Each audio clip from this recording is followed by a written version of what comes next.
Hello, everyone. Hello. Welcome back to the Fighting Fantasy stream on the Jingle Jam 2022. Normally we do this one a little bit later, but it's been moved. we moved it forward a little bit. Yeah. Do not adjust your sets. I know we actually know. Are we duplicating Simon? TJ? Can we get I think he's coming up twice.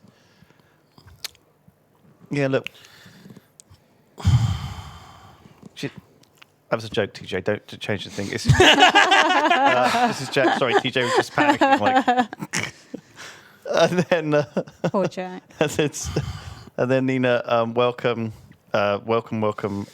Simon. You excited? Excited for the Fighting Fantasy? Yes. What's the name of the book? So this is The Shadow of the Giants, the new book that came out this year from Ian Livingstone, co-creator of Games Workshop, successful investment man, and generally nice man. He doesn't need to write these books anymore, but he loves doing it apparently because he's written a new one, and it's signed by him. A signed copy. Sent to me by a very nice fan who went to the Fighting Fantasy Con. Oh, in so London. Ian didn't send it to us. No, but I've forgotten his name. The fan. Oh, that's true. Oh, Shit, sorry, I will find out in the break. Thank you. We've been emailing back and forth. He's a very, very nice man. He also sent me a signed copy of Steve Jackson's new one, which came out this year as well. So it's both Steve Jackson and Ian Livingstone used to write these together. Is Rithian taking the other one? Rithian, I've sent the other one to Rithian. Yeah. Also signed by Steve Jackson. Ooh. And Nilesy and Bree and I think Kirsty are going to do their own MS Paint version of this. So Okay. you guys have got competition this year. Oh, it's fine. Bring it on. But I think they have more time than us. We're going to try and fit it in the next couple of hours. Yeah. It's fine. We've got an extra artist, so We can't overrun. We got Ardman coming in. Yes. Well, we don't know exactly what that's going to be. That could be wild, and I'm sure it will be brilliant. So yes, it's a fun afternoon of streams. A couple of extra notes. One, I printed off. I made a quick Excel spreadsheet before the stream because I didn't want to have to do the That's dice. so roll. you. That's so you. And so I've calculated your skill versus enemy skill. Right. So we're going to be using this to lose life. So basically, when we get a fight, we'll just lose a certain amount of life, or Okay. have a guideline of how much to use. And I'm gonna DM it a little bit. Okay. So if you suggest interesting things or good or bad things, I will respond accordingly. Okay. And give you a bad or good outcome. Right. But generally, we're going to follow the rules as close as we can. All right. So we do have to start with. Should I just start? Let's just start. Let's just start. So this is set less than a day's walk from Firetop Mountain, Oh, I've heard of that place. the volcano from the first story where the warlock was. Yes. There's a little town called Anvil, Sounds a nice. small dwarven settlement Oh. which grew quickly following the discovery of gold in nearby caves. The folk are mostly gold miners, while the women folk are the lawmakers who mete out tough justice to wrongdoers. Oh, with a W. Right. Found guilty of any crime. There was never a lot to do in Anvil. Visitors were few other than local farmers selling their produce or sneaky thieves slipping into town to try their luck. Right. It's not really a tourist hotspot. The rugged dwarf miners hailed from nearby Stonebridge and were eager to shake hands with everybody. They greet people with an outstretched hand and a beaming smile. However, some of the human residents of Anvil learned to avoid their handshakes because a dwarf miner's huge, big-knuckled hand would crush theirs, Oh, that's right. which, yeah. if happened, Oh. would send the dwarves into fits of laughter. Wow. When they just crush someone's hand. Following a long stint in the mines, the dwarfs would let off steam by taking part in arm wrestling contests in the noisy taverns. Most were bad losers, and many a punch was thrown following the loss in a close-fought contest. There's not much to do there. They got to make their own entertainment. So who are you? What are you up to tonight? I might, do a bit of arm wrestling, I suppose. Not much else going on. Might get shit-faced on really bad beer as well. You are an adventurer who has recently arrived in Anvil Okay. to buy a new sword that will hopefully replace the one you broke, forcing a dungeon door open Oh, that was on stupid. a quest to find a treasure chest. However, Right. the treasure chest contained a map, and you are eager to follow it on your next quest to Firetop Mountain.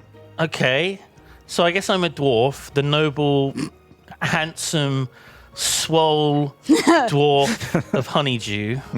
Look at those So fucking noble. guns. I don't need a sword when I got guns like that. The sword should be broken.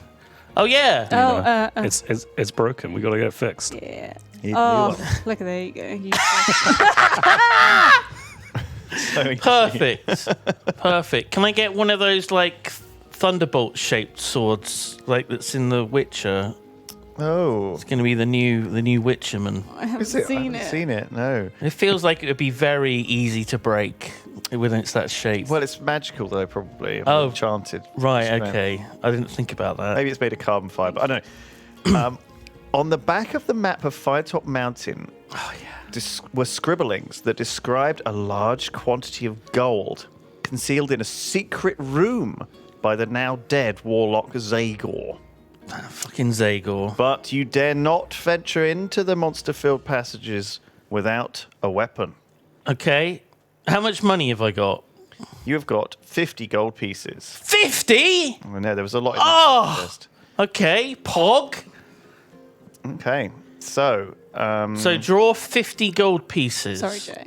got all this stuff. I should have So we got Jack and Nina working together here. How are you working And together? Nina's just covered Jack's part of the screen. Basically. Just put a different layer. Ah. Okay. Is this because your hand gets tired after like 20 minutes of constant scribbling? Basically. Yeah. Okay, so you're taking turns. This is a much more efficient way of doing it, I think. So wary of Anvil's thieves, you hide half your gold pieces in your clothing and half in your backpack. Right. It is early morning, and you are walking through Anvil's crowded market, Am I about to get fucking robbed? looking at the various stalls. The market is busy with folks buying cloth, food, spices, and tools from brightly robed merchants. Unable to find a sword to your liking, you're about to leave the market when you feel a tug on your arm. A scrawny one-legged man in scruffy clothes a scrawny one-legged man in scruffy God. clothes I'll get one. Hang on. Yeah. is All right. peering up at you through half-closed eyes, his mouth hanging open. I saw you. No, you can do him. Go on then. Wait, In the where middle is there. he? In the middle. I saw you looking at. I saw you looking at those swords back there. None took your fancy, did they? Maybe I can help.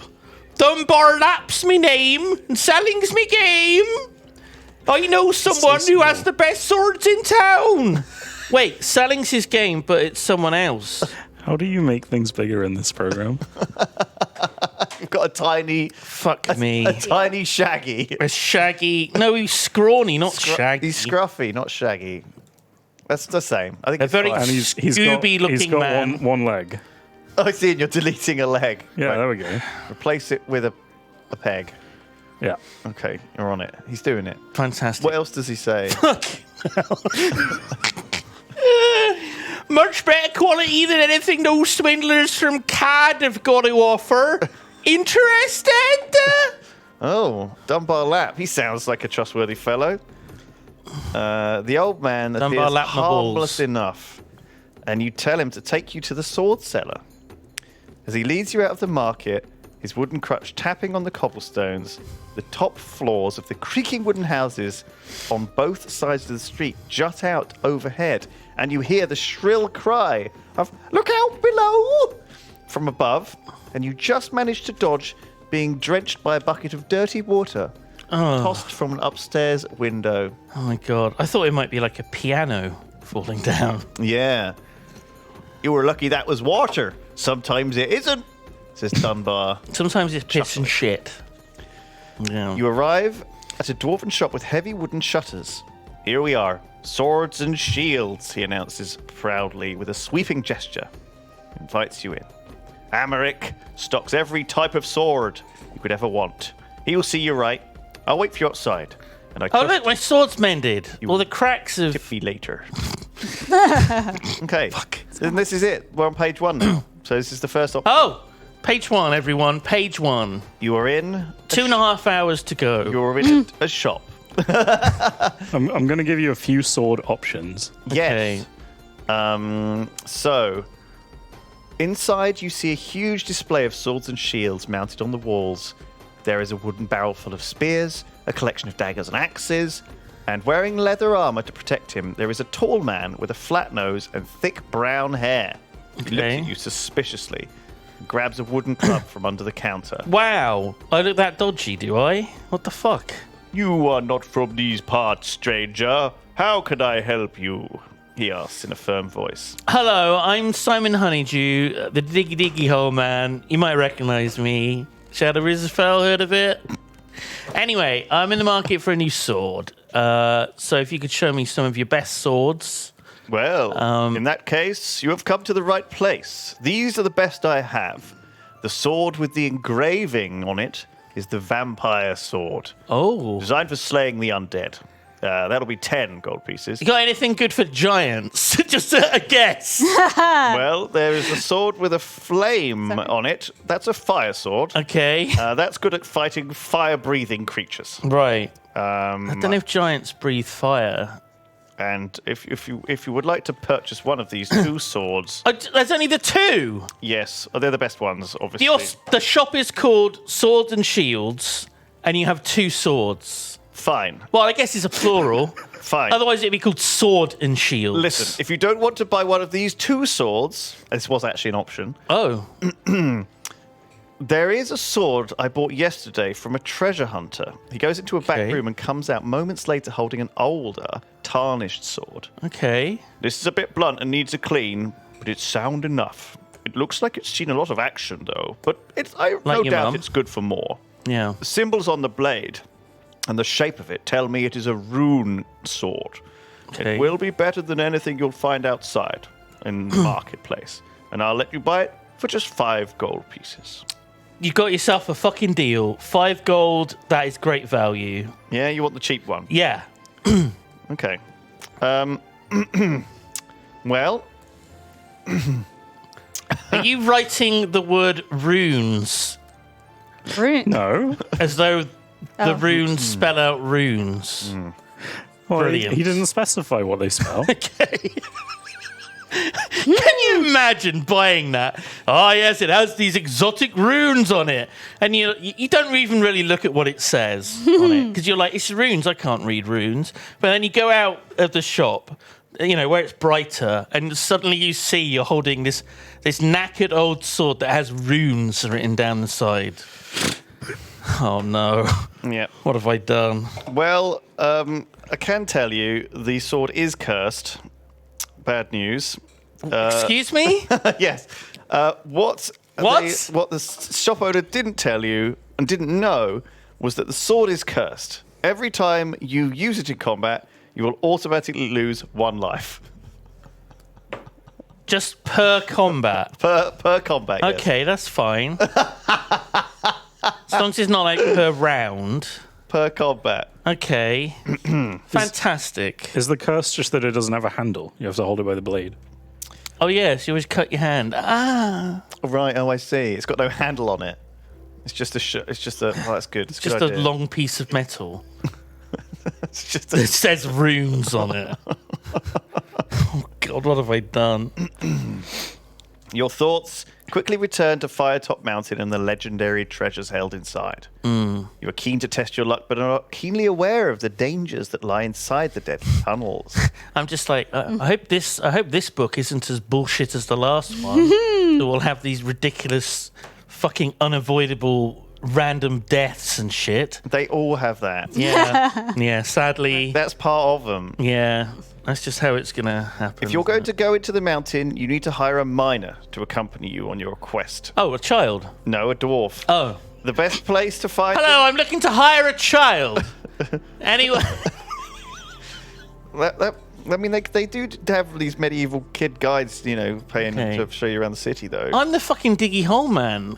I'm a miner. That's true. However, it is always nice to find a dwarf. So, Okay, and your dwarf friend. yes, you visit the local tavern where dwarves are fighting Course. each other. Yeah. Called the Double Duck.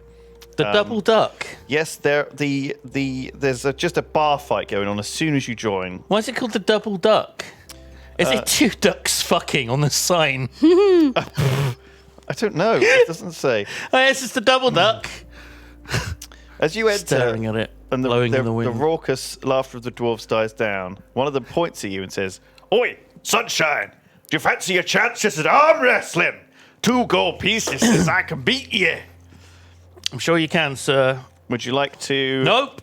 Or would you like to sit down at another table? Yeah, another table, yeah. Really? And he'll just break my arm. Well, but it might be like a good way to make friends with the I'm dwarf. assuming that in the game, it's treating you as though you're a human. Okay. Oh, I see. And you were warned at the very start that just having your hand shook by a dwarf is enough to break the bones in your hand. I see. I'm not going to arm wrestle one. Okay, no, that's fair enough. You walk over to an alcove at the back of the double duck and sit down opposite 2 dwarves who are playing dice noisily. There is an old one with a long beard who is accusing the other one of cheating. What do you do? Hi, guys. What up? It's Simon Honeydew, Diggy Hole Man. How's it going? You playing some games? I like playing games. You heard of Minecraft? Yeah, they love that. They start talking to you about Minecraft. What's your favourite block? They love You know? the dirt block and the stone block. Yeah. They're dwarves. So, iron, gold ore, great one. Yeah. All right. So, yes, they introduce themselves. The younger dwarf is called Ghibli. Ghibli. Ghibli? Ghibli. What the fuck? And the older dwarf is called Higgly. Ghibli is a fearless fighter. How is it spelled? Yeah, is that Ghibli? Ghibli. Ghibli. Ghibli and what? Higgly. Ghibli and Higgly. Higgly Ghibli. If you want, if they're keen to join. Are they related? They're keen to join and take you to the mountain if you would like them to come with you and be your guide. You may hire Higgly for 4 gold pieces or Ghibli, the younger dwarf who is more confident, for 2 gold pieces. Let's go with the old man. Yeah. You would like to hire Higgly, Yeah. Let's go with the wiser dwarf. the older dwarf. I need someone that knows with ginger their hair way. and a long beard, drooping moustache, yeah. and ruddy cheeks. That's the one. Who tells you he is experienced and trustworthy. Okay. Has he got grey in his beard as well? No, Oh. not yet. Wait, if he's old for a dwarf, how old is he? So you spent 4 gold. Okay, sure. Oh, he will also. There's an additional thing.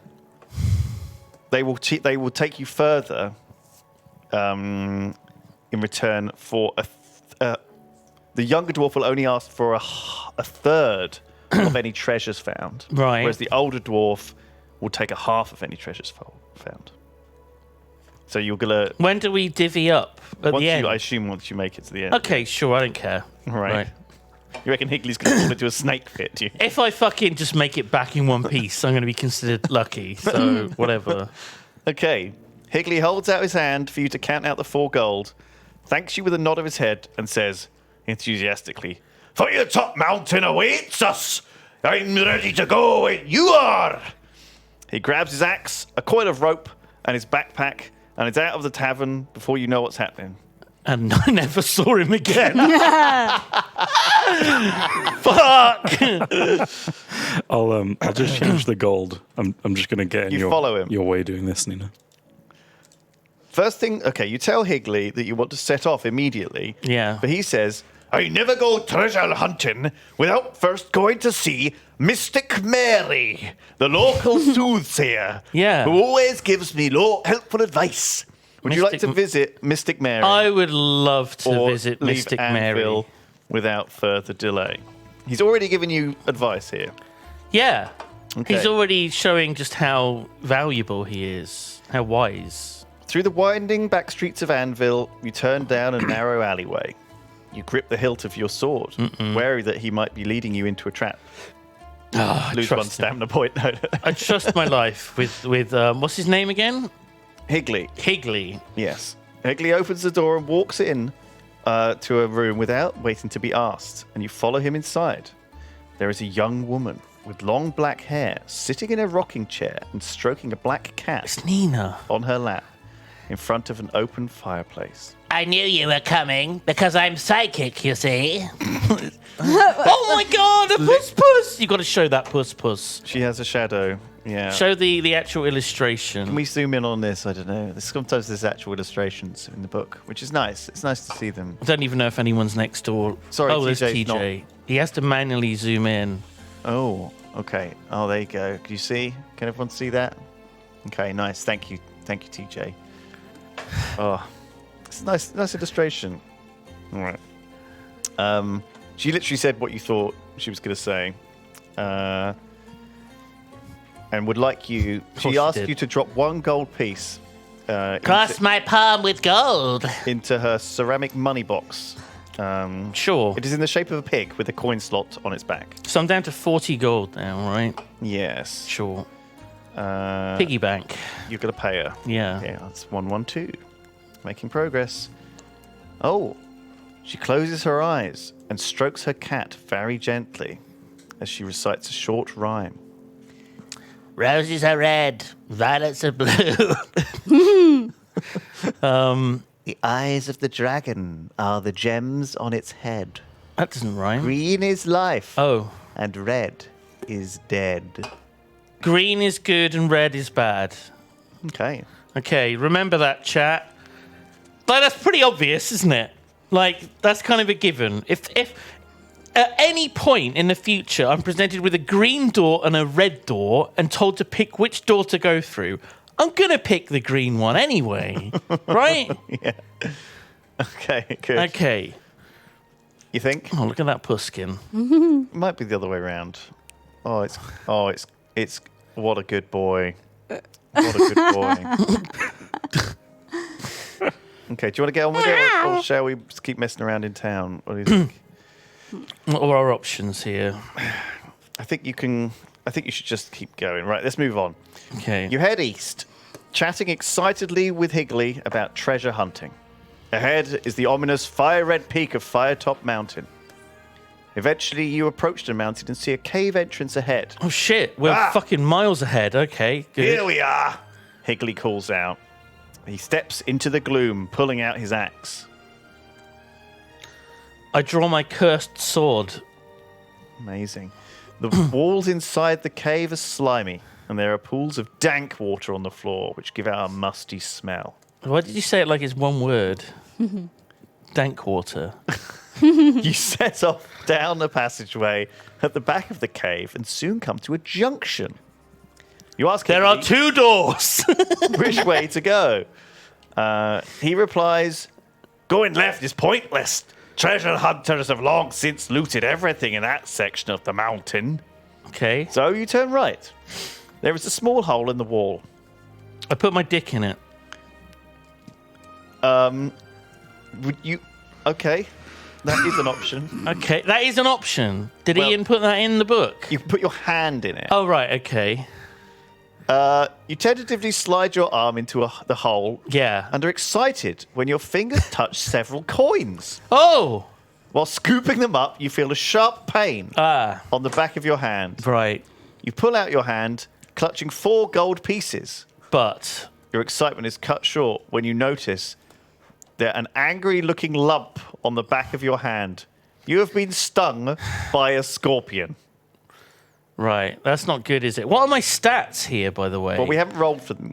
Okay. So if you give me a random number, I will let you roll for your start. How many pages are in the book? There are 390 pages. Okay. So what is it? Stamina, skill, and luck. Yes. Right? Okay. And it's D6 stamina, D6 skill, D6 luck, and then D12, 2D6 stamina. Right. Oh, my God. Okay. It's 12. Right. So give me a number and we'll do your skill. That's the most important one. 158. 158. 5. Okay.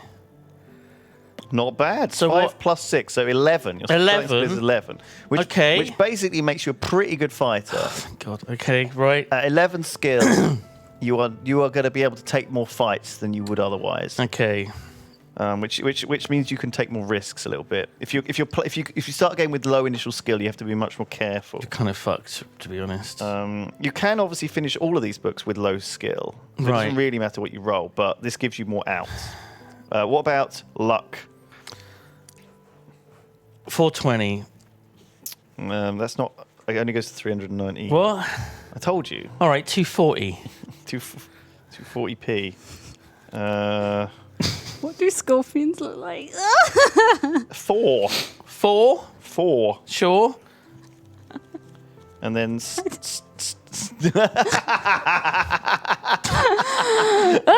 Wow. Thank you. Anytime. You put your dick in a Oh, hole and no. you got stung on your dick. Terrific stuff, guys. Not in this weather. I don't look like that. Not in So, this. so you start with 11, Very cold, 11 Liz. skill, Sorry. Nice. 11 skill, 10 luck, and then 2d6. One more number, please, Simon. Can literally someone note what our stats are? It's all right. Yeah, please write this down. 11 skill, 12, 10 luck. Can you just give me a number? How are we going to get stuck on this bit? 176. I know it's hard to come up with. 11 skill. 11 skill, 10 luck, and then stamina is 12 plus 4.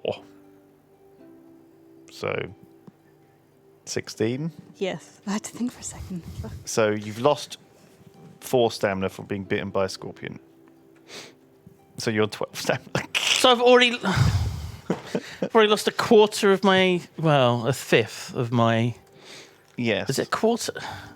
So it should be 12 now. Should be 12 now, yeah. Oh fuck. Okay. Is Oh. Shit. that important?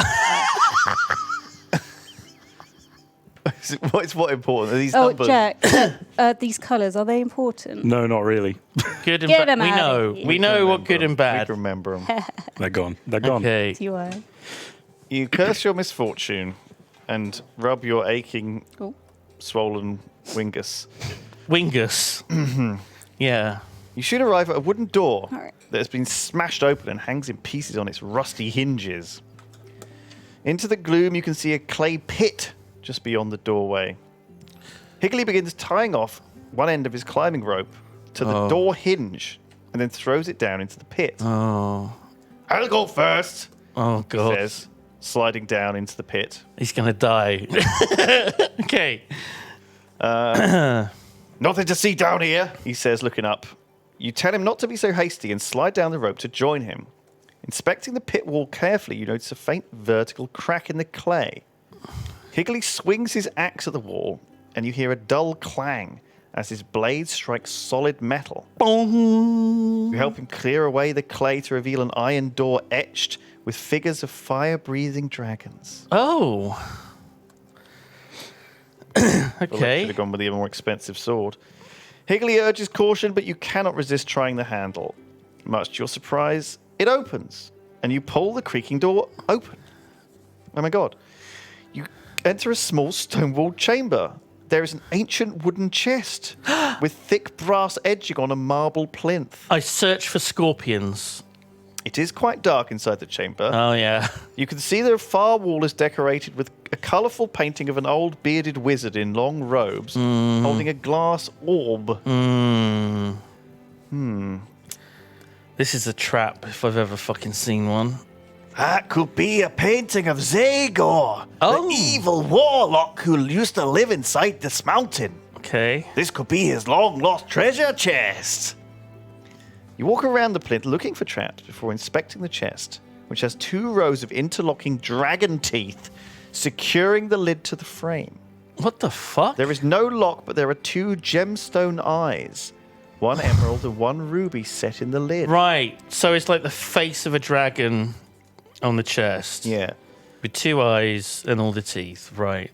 So you got to put 2 different gems in the eyes. No, there are already 2 Oh. gems. They're already in there. You can't find a lock, but there are 2 gemstone eyes set in the lid. 1 emerald, and 1 ruby. Now, wait a minute. Emeralds are green, aren't they? And rubies are red. Yes. Chat, what should I do? Don't spoil chat. Shut up! Shut up! Green, good. Red, bad.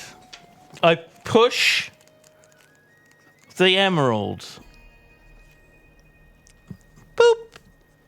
With my penis. You hear a faint click when you press the emerald eye.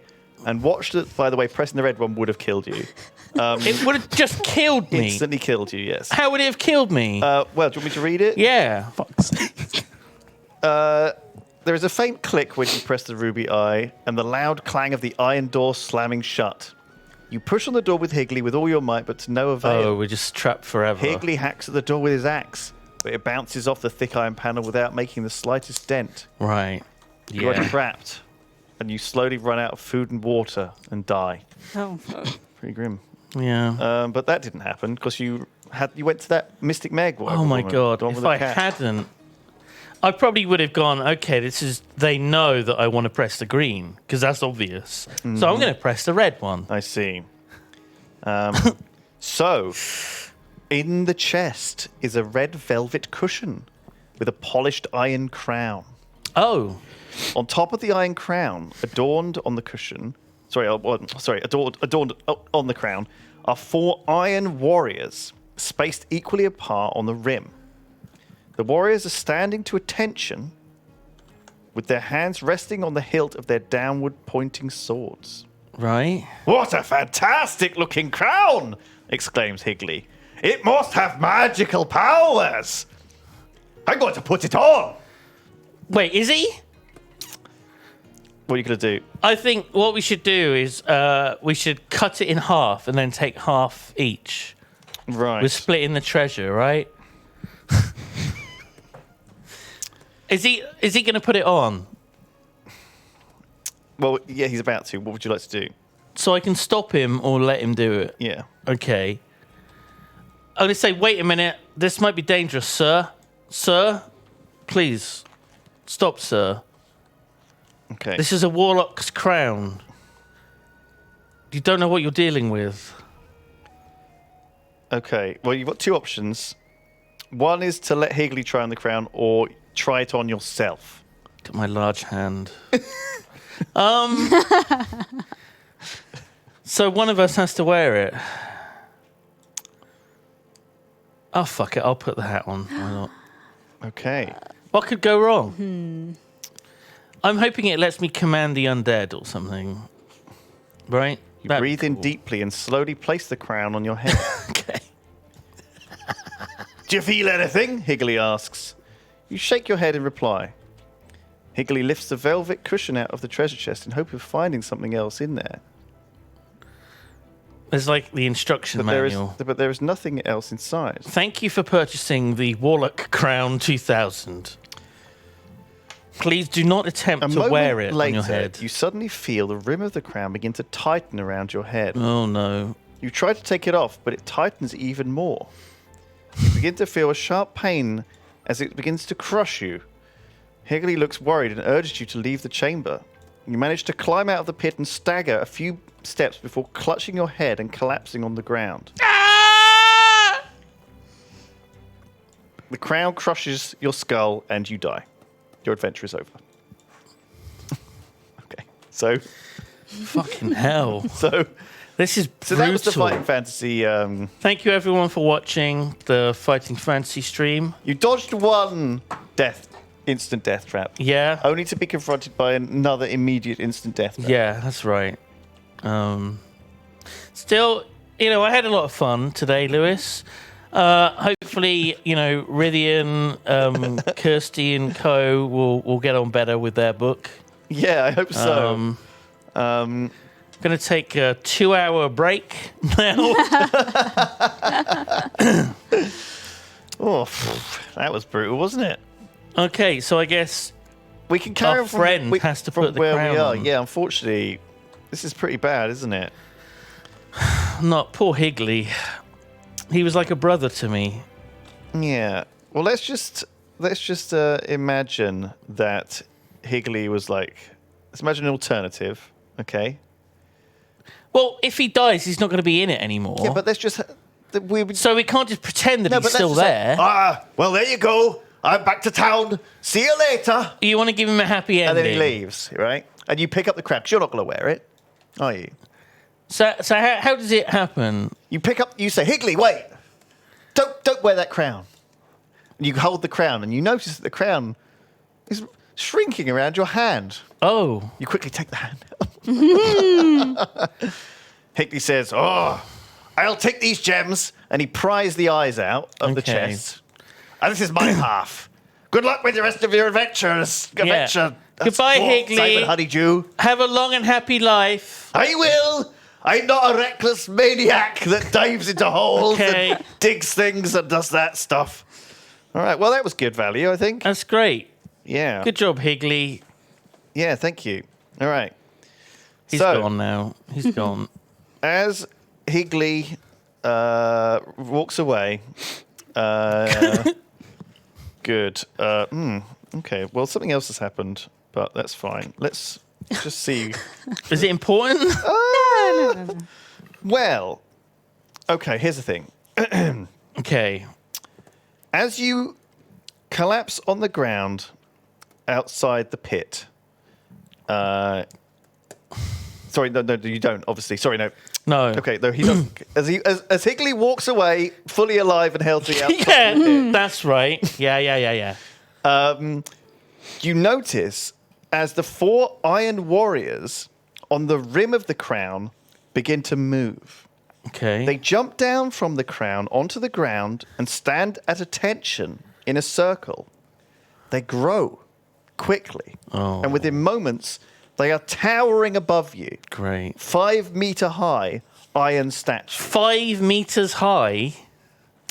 Although unable to see you, these iron giants can sense your presence. So what do I do? What are my options, Lewis? Oh, okay. The music stopped, by the Okay. way. TJ, for Okay. their studio, the music's... Oh, these are giants. 5 meters. They're taller than you. That's kind of... I would consider that giant, right? Let me just check. I mean, let if me you've check only you got to be just died slightly here. smaller than Joe, and I'd consider you to be a giant, right? My goodness, what's the weather like up there? LOL. Only kidding. It's like when I first met Fruity, and I said, "You're very tall. You're very tall," and he knows he's tall. He didn't Okay. need me to tell him that. What do you wish to do about these these 5 meter tall? Oh iron my giants? god! What do you wish to do? Nice. You're gonna have to give me some vague. Like the book. Why are you not telling me what the book tells me is an option? Their heads turn towards you in unison, and one readies its huge sword to swing down at you. Do not strike me, for I am your master. The sword starts swinging down. I am your master. I put my hand out to catch the sword. Okay. Right. No, that's fine. Sure. With my big hand. The massive blade catches you and cuts off one of your fingers. Oh, God. Lose 2 stamina points. You jump up and run back to the cave entrance to escape the iron giants. Was that? It's the same hand that's got the big welt from the scorpion Yeah, bite. I think so. If only they cut that off. Looking out from safety of the cave entrance, you watch them as they continue to grow taller They are the giants now. until they are Great. 10 meters tall. So we've caused the problem. That's great. Without warning, they all turn around at the same time and slowly walk off westwards towards the pagan plains, their giant articulated limbs making grating metallic sounds as they walk, their thumping heavy feet crushing everything in their path.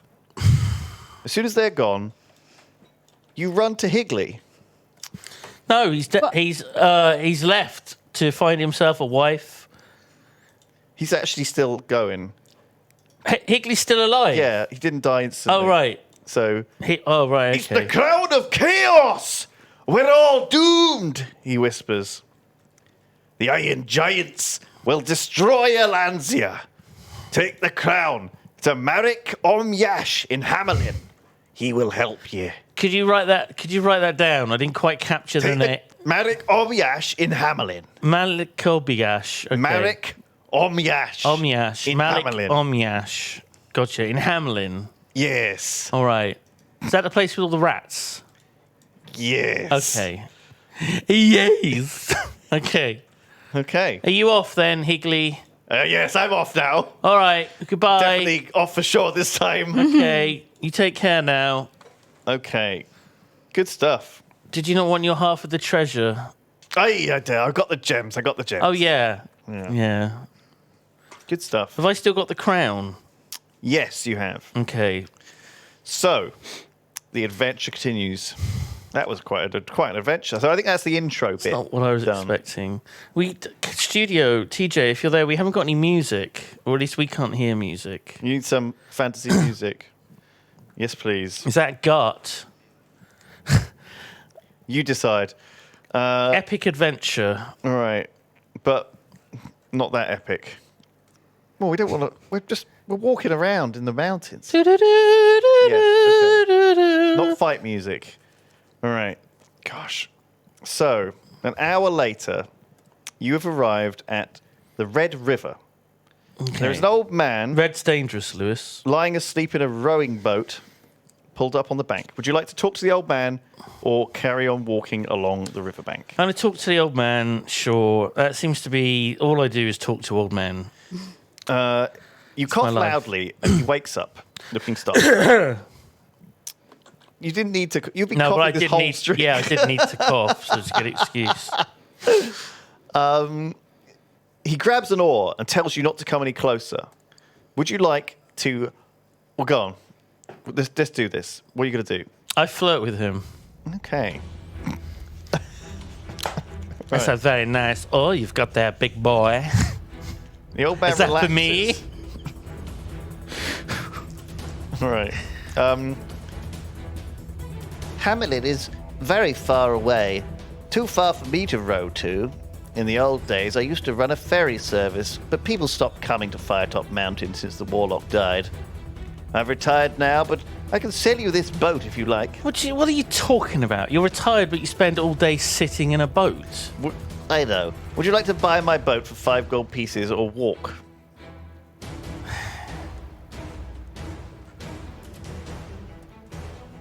Can I ask? Can I give the boat a once over, just in case you're trying to scam me? The bottom of the boat is rotten and appears to have sprung a leak. Go fuck yourself, sir. 5 gold. Oh, good work. I already got scammed with this fucking sword. It's not long before you carry on walking, and reach an old log cabin that has a small vegetable patch in front of it. Smoke drifts up from the chimney, and there are 2 saddled horses tied to a post.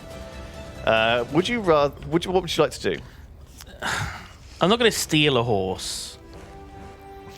Right? A horse is worth like 2,000 gold or something. Sure. Right? If this is like Skyrim or whatever, Right. you know, I'll get fucking executed for stealing a horse if Sure. anyone finds out. Sure. I'll borrow it instead. No. Okay. Hello?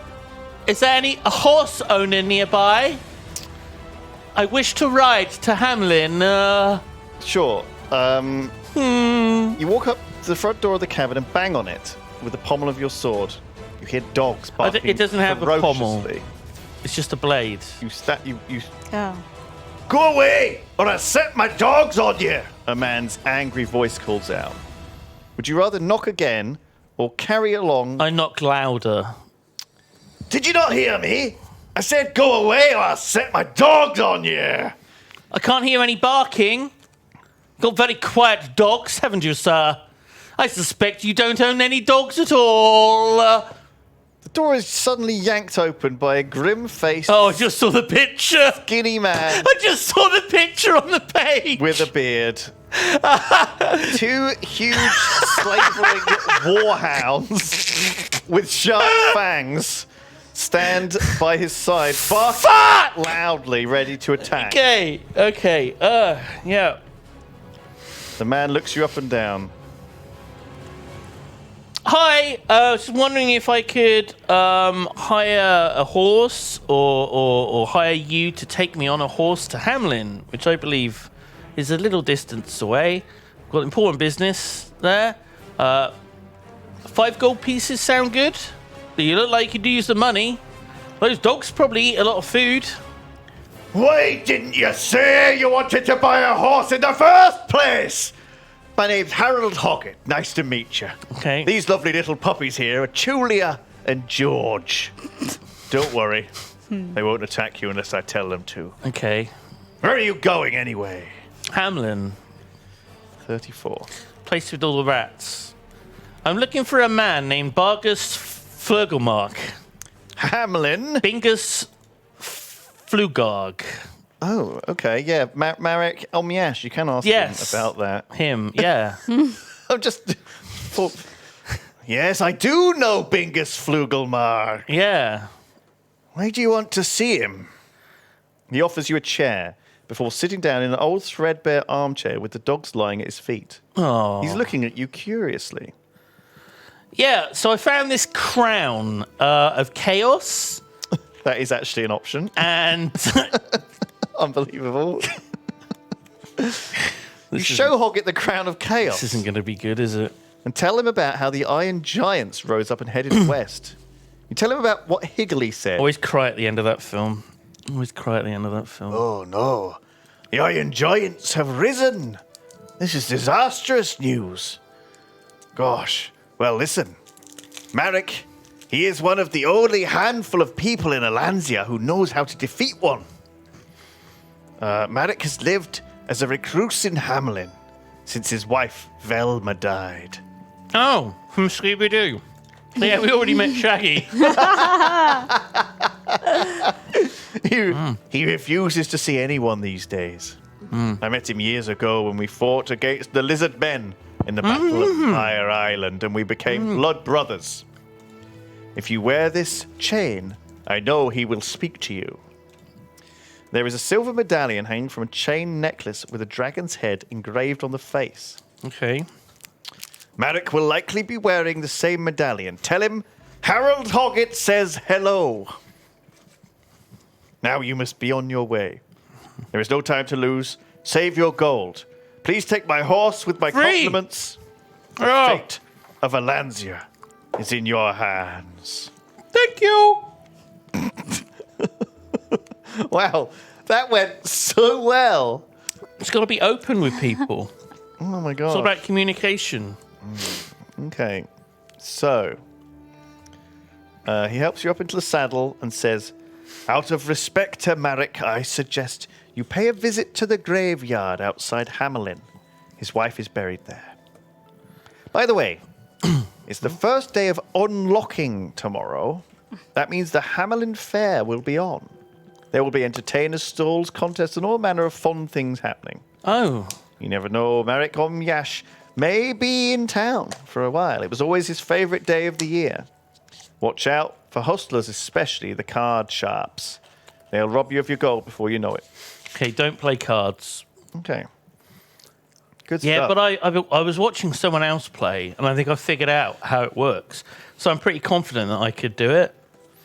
Right? Yeah. Because I'm not an idiot, but that other person that's playing, they're clearly an idiot because they were doing it all wrong. But I figured it out, and I reckon I could actually win money doing it.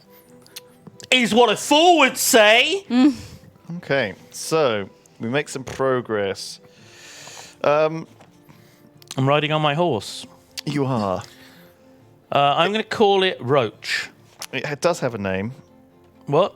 Never mind. No, Roach is fine. It is late afternoon by the time you see the small town of Hamelin in the distance on the other side of the river. Okay. There is a small jetty to which a wooden raft is moored. Why don't I just build fucking bridges? Come on. A young woman wearing brown breeches and a baggy white shirt, is sitting on a bench casting a fishing line. She turns to you Good for her. when your horse whinnies, and you notice she has an angry scar running the length of her face and a patch over her left eye. Oh. Fishing's not good today, and I'm not in the mood to run my ferry service. What happened to your eye? Oh, God. Sorry. Did a fish fuck it up? Oh, sorry. Sorry. Jesus Christ. Sorry. Oh, fuck. My name is Rosa, and if you want me to take you across the river, it'll cost you 10 gold pieces. 10 gold? Or, of course, I can take your horse in payment. You'll have no need it for Hamelin. I'll look after it until you need it again. If you wish to... What kind of a deal is that? 10 gold, or I take your horse, but then when you're done, you can have it back. I guess she's renting it off you. Maybe she just likes horses. She just wants to hang out with the I think horse. it's a nice-looking horse. You can hang out with the horse if you want. Oh, my God. Jesus Christ. You only just got that horse. You do feel a little sad about leaving Roach, but Rosa assures you that he will be well fed and looked after. Okay. She ties the horse to the handrail on the jetty. Is that her boob, or is that one of her, like, feet? No, that's the titties. Okay. Nina, what are you... What? That's how they look. That's how they're drawn. That's what women's have. Okay, yeah, You sure. problem with that? No, that's... No? That's fine. Good. Good. You jump onto the wooden jetty and begin the walk towards Hamelin, a small town with overhanging timber-framed houses and some taller buildings in the centre. Right. On your right, there are some farmers digging up carrots and potatoes. What happened to the graveyard? I thought we were... There is an old graveyard to your left with weathered gravestones. Would you like to look at the gravestones? Yeah. Okay. 189. The graveyard is neglected and overgrown with weeds and ivy. Yeah, it's often the way. Some gravestones are broken, while others are covered in moss. The first of that is Indigo Azard, a pig farmer who died at the age of 42. Eaten by his own pigs. Second gravestone pays tribute to Riviera Knopf, a violin maker who was 61 when she Eaten died. by her own violin. Very sad. And the third is the headstone of Velma Omyash, Yeah. a basket weaver who died aged 43. Eaten by her own baskets. Very sad, yeah. Sure. Okay. There is a tomb. There is a tomb. I'm not here to raid tombs. Would you like to look at the tomb? Yeah, whose tomb is it? Let's have a... All right, why not? There's no harm looking. You know, tomb you look is- with your eyes, not with your hands, you Tomb is know. built of sandstone, which has turned black over time. There are carved stone gargoyles on each of the four corners of the flat roof and broken steps leading down to a wooden door hidden by thick vines. What would you like to do? Looks a bit fucking spooky to me. Do you know what? I got a bad feeling about it, Lewis. I got a bad feeling about it. You gonna leave it? I stand over Velma's grave and I'm like, in nomine Patris et Filus et Spiritus Sancti, whatever, and pour one out for her and all that. Pay my respects. It's up there with Tupac, Lil Keith, and all the rest. Well, just so you George know, H.W. Bush, Maggie Thatcher, looking down on us from a cloud somewhere. I mean, there's literally Queen Elizabeth. there's is a up there, of whole course. there's a whole lot here to go through, but you've decided to just say no. So we're not That's doing a that. shame Not because doing that one of the bit. things I'm going to need for the very end of the book was in that tomb. There's like Probably. a sarcophagus. There's like a wraith. It's a whole thing. A wraith. See, why would I want to mess with that stuff? Nonsense. Good You know? You follow a dirt track through a gated stone archway into Crown Street, a narrow, cobbled road lined with old buildings. There is a guard with a dented helmet leaning on his spear by the main gate, but he pays you no attention and looks half asleep. People are going about their business carrying baskets, wheeling wooden barrows, and everybody looks happy, chatting and laughing together. Okay, chatting. Yeah. There is a shifty-looking juggler in a red and gold silk costume dancing around you, tossing wooden balls in the air. And there's a young, long-haired young woman dressed in a shin-length burgundy gown with a dagger tucked into her belt. She stands in front of you, hands on hips, and says with a beaming smile, "Welcome to Hamelin. My name is Billy Brogan, and it will be my pleasure to give you a tour of the town. Just 1 gold piece is all I ask. I'll make sure you find a place to stay if you're planning on staying. What do you say?" She seems charming. Look at her. Oh, Billy I Brogan. can't wait to see what her fucking boobs look like. What are you gonna fucking do with... Just do the sound. Oh, are those her feet? Or I can't tell anymore, Nina. I can't tell. You look like you've travelled far. You must be hungry. I think I should take you to an inn before we begin the tour. I don't fucking know. Oh no. So Okay. fucking cursed. God. Wait, isn't that a bingo? Wait, it is. Yes. Yeah, I think it is. You're welcome. Was that on the bingo card? I think it was. Oh my god, we did it. You enter a crowded tavern where 5 people are sitting at a table. One of them, a huge barbarian. Each of them has an empty plate in front of them, and a burly red-cheeked man wearing an apron bangs a copper pan with ladle and shouts. With his ladle and shouts. We need 1 more person to volunteer for this evening's pie eating contest. Oh, yeah. The pies are free, and if you win, you get a free room for the night. All the losers have to pay 2 gold pieces to cover the cost of the pies. Okay. Who fancies their chances? Oh, I'm up for that. Can I join the pie eating contest? You can. Ah! God, I haven't eaten all day apart from like... Some mints. You take your place at the table next to the barbarian, who grunts as you sit down. The innkeeper signals for the contest to begin and bangs on his copper pan. A short, bald man with a chef's hat and an apron appears from the back of the kitchen, carrying a metal tray piled high with steaming hot pies. Oh, God, I hope they're vegetable pies, Lewis. They're my favourite. The onlookers begin to clap loudly in unison as the competition gets underway. It is random what pies you receive. Oh! The first pie is a vegetable. Ah! The second pie is a vegetable pie. Ah! Third pie is a meat pie. And your fourth pie is a cheese and onion pie, Oh. which is hard going. Is it? You stare at your fifth pie, wondering how you could possibly eat another one, and hope that this one isn't too heavy. 3 of the contestants stand up after admitting defeat, leaving you, the barbarian, and a dwarf, very portly, to battle it out. Okay. Momentarily, the dwarf stands up and dashes outside, where you can hear him being ill. The barbarian laughs loudly at the dwarf's misfortune and picks up his next pie. It is time to test your luck. Ah! Now, I guess this is lucky if you got a good pie or not, you know? Oh, right, okay. Yeah. So let's have a little roll. So pick a page and it'll roll the dice and we'll do a luck test. So you have to get less than 10 on 2 dice. 202. 202. 10! Nearly failed, but you passed. You got equal to or lower than your luck. So,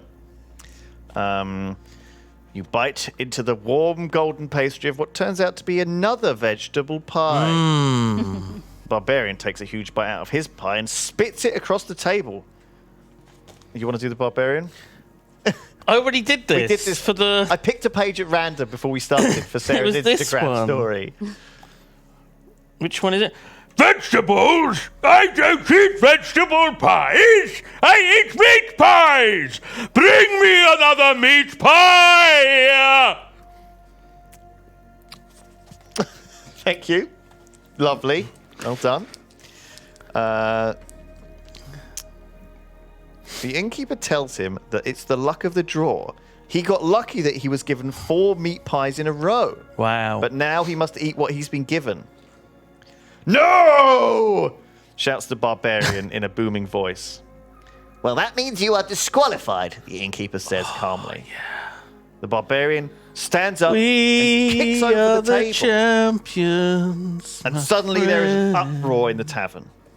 The innkeeper and his regular customers are on one side, and the barbarian on the other. The innkeeper picks up a wooden club, and the barbarian glares before storming out of the tavern. A cheer goes up, and you are declared the winner. Hey! Although you do feel uncomfortably full. Oh, I need to do a big shit. The pies boost your energy. Oh. Gain 4 stamina points. Gain 4 stamina. I think I have 4 too many than I should have. You should be at 16 anyway, right? So I think you're back to where you were. I'm not sure we took off the scorpion one properly. Right. Oh, sorry. What do you want me to? That's true. I think you should be on. So I think 40. I'm probably just. I don't think it changes. It doesn't. We'll keep. Oh yeah, my luck will go down 1. Yeah, your luck will go it. down 1. Okay. The scorpion sting is cured. That's right. The pie. Did the pie healing missing finger? No. You've still got a missing finger. Yeah. But that's what happens. That's what happens. Well, there you go. Hubris with dwarf. Binny looks at you, says, "Congratulations. I had a feeling you might win." Okay. Is she flirting with me? It's What's like a happening? veiled insult, I guess. Marvelous.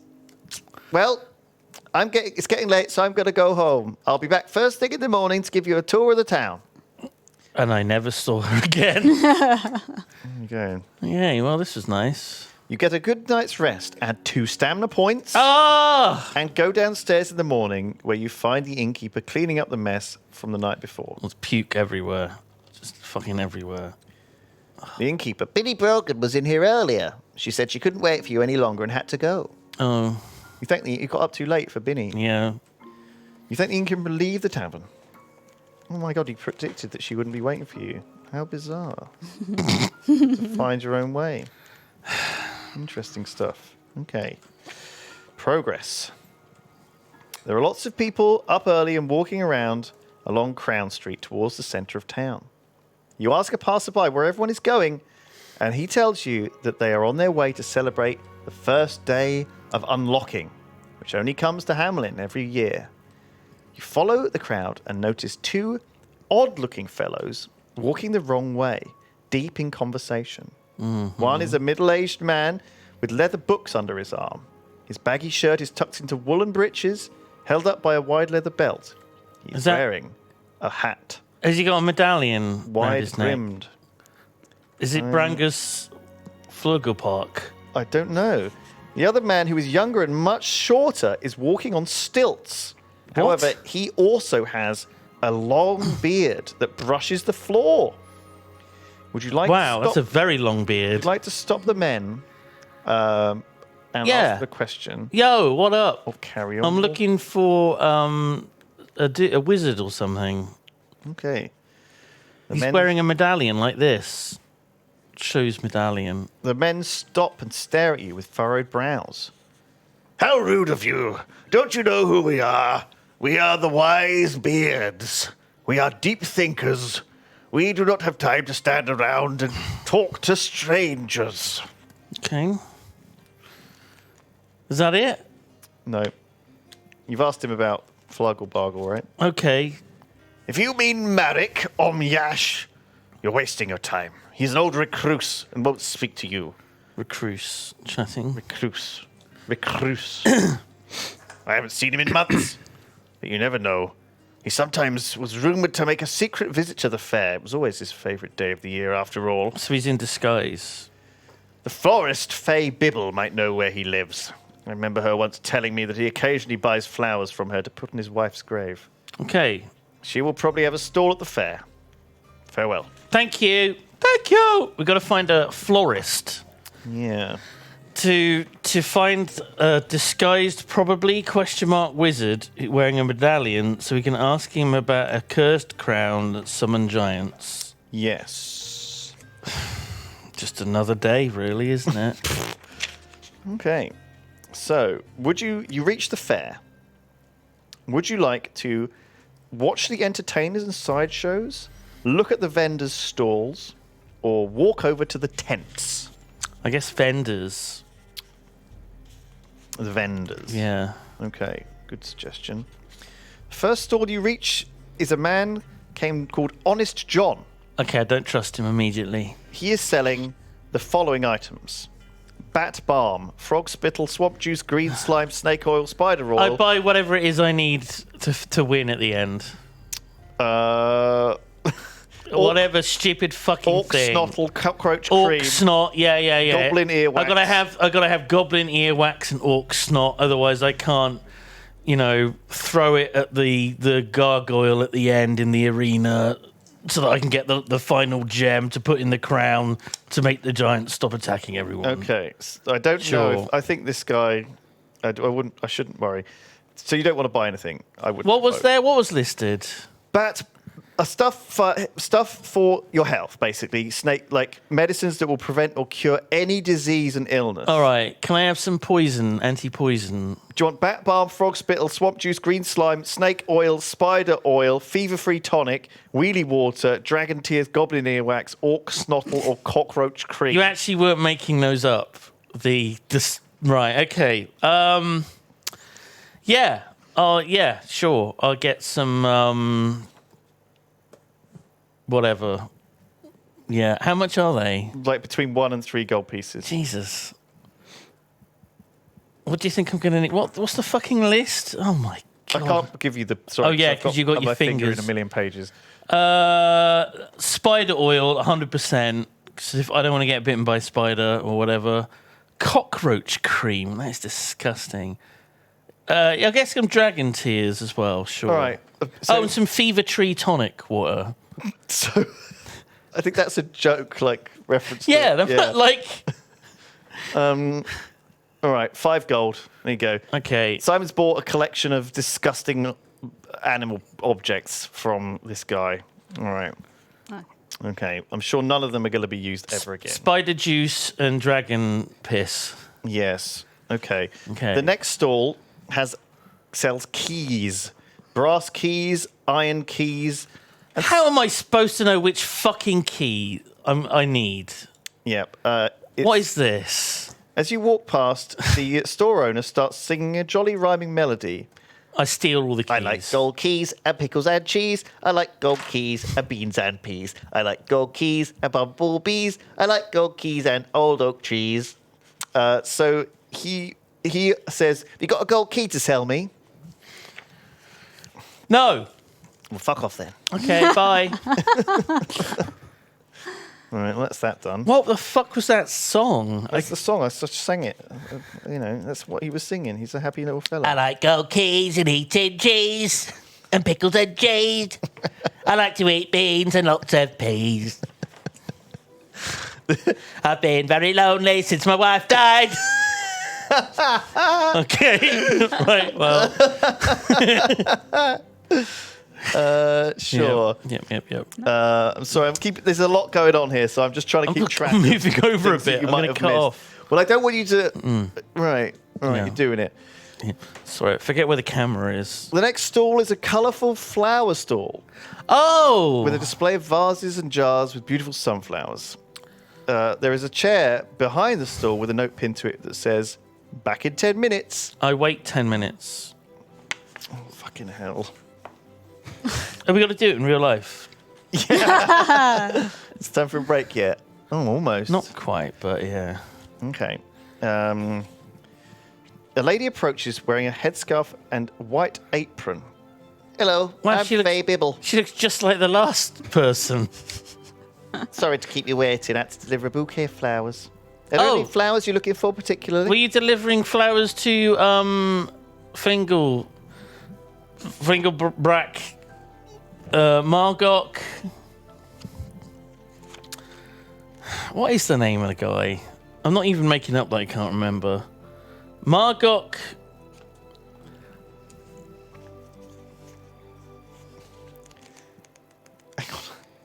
This is weird. Would you Okay. like to buy? Would you like to buy some sunflowers, lotus flowers, or blue orchids? Do you remember what flowers were at? What, on the grave? Yeah. I'm not sure you even said what was on the grave. Does anyone remember? Did Lewis describe what was at the grave? You did kind of quickly go over it. Maybe I didn't do it You might have properly. just I think you just said plants. Do you want to have a guess? blue orchids. Nailed it. After you hand the florist 4 gold pieces, she carefully wraps the blue orchids in paper and puts them in your backpack. By the way, I like to play a little game with customers who buy my blue orchids. You can ask me any question you like, and if I know the answer, I will tell you. Do you want to ask me a question? Yeah, what's the name of the guy that I'm trying to find? Marek Omyash. Oh yeah, thanks. Oh, was that it? Was that the game? Marek Omyash. Marek Kumyash. Blow me down if I haven't just delivered a bouquet of sunflowers to him. Whenever there is a full moon, he takes sunflowers to the graveyard, just outside of town, and lays them on the grave of his poor wife who died last year. Poisoned she was, awful it was, never caught out who did it. Shouldn't really be telling you where he lives, but I promised I would answer your question, and I'm true to my word. There is a tiny house inside a walled yard down Dead End Alley, Sounds off Hill Street. It's next to the clockmakers. You can't miss it. right. Clocks, Hill Street, Blues, Dead End Alley. Dead End Alley, Yep. door, something. Yeah, got it. Good stuff. All right, Okay. cool. Uh, Thanks. Thanks, love. okay. Well, I think you're making great progress here. Yeah. There are 2. Oh my god, it's mad. There's so much here. There's so much. It's You're like trying to skip bits. no, I'm not. or- I'm keeping because just you're making these choices. There's like 100 choices you haven't made, Yeah. and so me trying to keep track of them is mental. All right. On the way down the road, there are 2 bearded dwarves with their sleeves rolled up and arms folded, standing behind a hand cart they're using as a stall. Mm-hmm. A sign nailed to the barrel says, "Lucky dip, 1 gold piece." Would you like to put your hand in the lucky dip? Yeah. Of course I do. What could possibly go wrong? Well, you're quite lucky still, so I suppose you Yeah. can test your luck. Okay. Rummaging around in the sawdust, you find several boxes, but it's hard to tell Yeah. what might be inside. Putting my fingers around. Oh, putting my fingers around. I've only got. I'm missing a finger. Choose a number between 1 and 6. 4. 300. 200. Okay. Here we go. It is. Dwarves watch as you open the box to find a small jug with a ceramic black fly at the bottom of it. Oh. You feel like giving it back to them, but place it in your backpack in case it might come in useful somehow. Okay. We hope you're pleased with your jug, one of them says encouragingly. Unfortunately, this bug jug is, of course, a cursed jug that brings bad luck to its owner. You immediately lose 2 luck points. What fucking bullshit. What absolute fucking bullshit this is. Okay, thanks. Thanks, lads. I mean, the fuck. I kicked them both in the balls. Simultaneously. Wow, double, like, Yeah. 2 at once. Yeah. That's a pretty cool move, dude. I love it. All right, fucking hell. Well, there's a load of stuff happening. Would you like to move on, Yeah. or would you like to look at the tents or the sideshows? The sideshows. All right, let's look at the sideshows. There might be a clown. All right, it's 3:30, so let's have a quick break. Oh. Because this is just going nowhere. We're just It's hard to messing tell. around. Are we making Like- progress? I've no idea. You said I was. Yeah, I think I should. And you ain't a liar. So I Um, believe you. We'll take 5. Thank you for all your hard work, Jack and Nina. You're doing amazing. Studio, are we okay to take a break? All Thank right. you very much. We'll be Checking back in with you. in 5. BRB.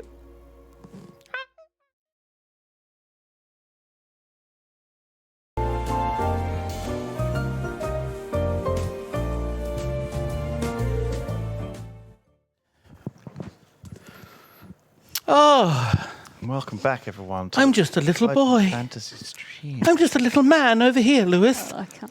I'm a little. Oh, So let me move the camera. Hello. I'm a little man. you join us in an absolutely wild, complicated town, maze of a town. Hamelin. Yes. Would you like to give us a recap of what's happened so far? I'm a dwarf, and I found treasure. The treasure was a cursed crown, and I've unleashed 4 construct robot things that keep growing in height. Yes. They are the giants, the eponymous giants. Of the shadows, in the shadow of the giants. Yeah. I got to find a way to stop them, and I've been told that there's a man in this town that I'm in, Hamelin, that might be able to help. Yep. And I've just bought some flowers. That's right. And they told you where he lives, so you're Yeah. going to try and find. Do you remember all that info they gave you? By the clock shop, Sure. there's a dead man at Dead Alley and something else. Right. Yeah. So, if you walk into town, down Brass Street, Brass Street. it ends at a crossroads. You can turn left onto Pudding Lane, right onto Brick Lane, or continue straight onto Copper Street. Brick Lane. Isn't that where TVC was? I don't know. So down Brick Lane, it's mostly small shops selling second-hand goods and old furniture. Down Pudding Lane, you can maybe smell some Pudding. cooking pudding, Right. and cakes. And down Copper Lane, I'm assuming there'll be some forges and things. What do you think? Where do you want to head? Oh, fuck me. We're going to spend the next half an hour just going through the city. Very possibly. I'll go down Pudding I think just Lane. enjoy Yay. yourself. Because it's really about the journey, isn't it? That's right. The delicious smell of freshly baked cakes fills your nostrils as you walk down the lane. There is a small cake shop nestled between a cheese shop and a greengrocer. Oh. Outside the shop is a little old lady with a tray of cakes. Freebies. Please taste my blueberry pie. I've just fuck taken me. it out of the oven. You know what I'm like with old women and baked goods, Lewis. I know. Oh, yeah. I'm going to lick her icing. All right. Good lord. Wow. The Shadow is a fur. Warm pie is delicious with its sweet blueberry filling. Add a stamina point. Is she sending any blue waffles as well? When you Sorry, blueberry waffles. when you have eaten the last crumb, the old lady smiles and says, I'm glad you enjoyed my pie. That'll be 5 gold pieces, You please. fucking cunt. I thought this was free. "Is that what you're going to say?" Wow. 5 gold pieces Yeah. for a pie? Okay. You're having a fucking laugh, aren't you? The old lady bursts out laughing and says, "Oh, you know, there are some idiots who come in here and do happily pay me 5 gold pieces for a little pie, just 'cause I asked them to. They must think I'll turn them into a werewolf if they don't. A fool and his money are soon parted, I say, but I can see you are no fool. If you're still hungry, I can fill up your pack with cream buns for only 1 gold piece. Oh, yeah. You can take them with you." I'm in. 1 gold piece. Fill me up with creamed buns. Right, well, she's given you 10 cream buns. Okay. Are these basically the rations? They will be 1 stamina point each when eaten. Okay. You can't eat them in combat, Right. Yeah, the usual. but you can eat cream buns Nina, at Jesus any Christ. other time. You know, it's just gravity. It's totally normal. Could we make them a bit perter? Well, she's an old lady. Like, fucking Christ. I wish I didn't say anything. Nina, you watch too much anime, Nina.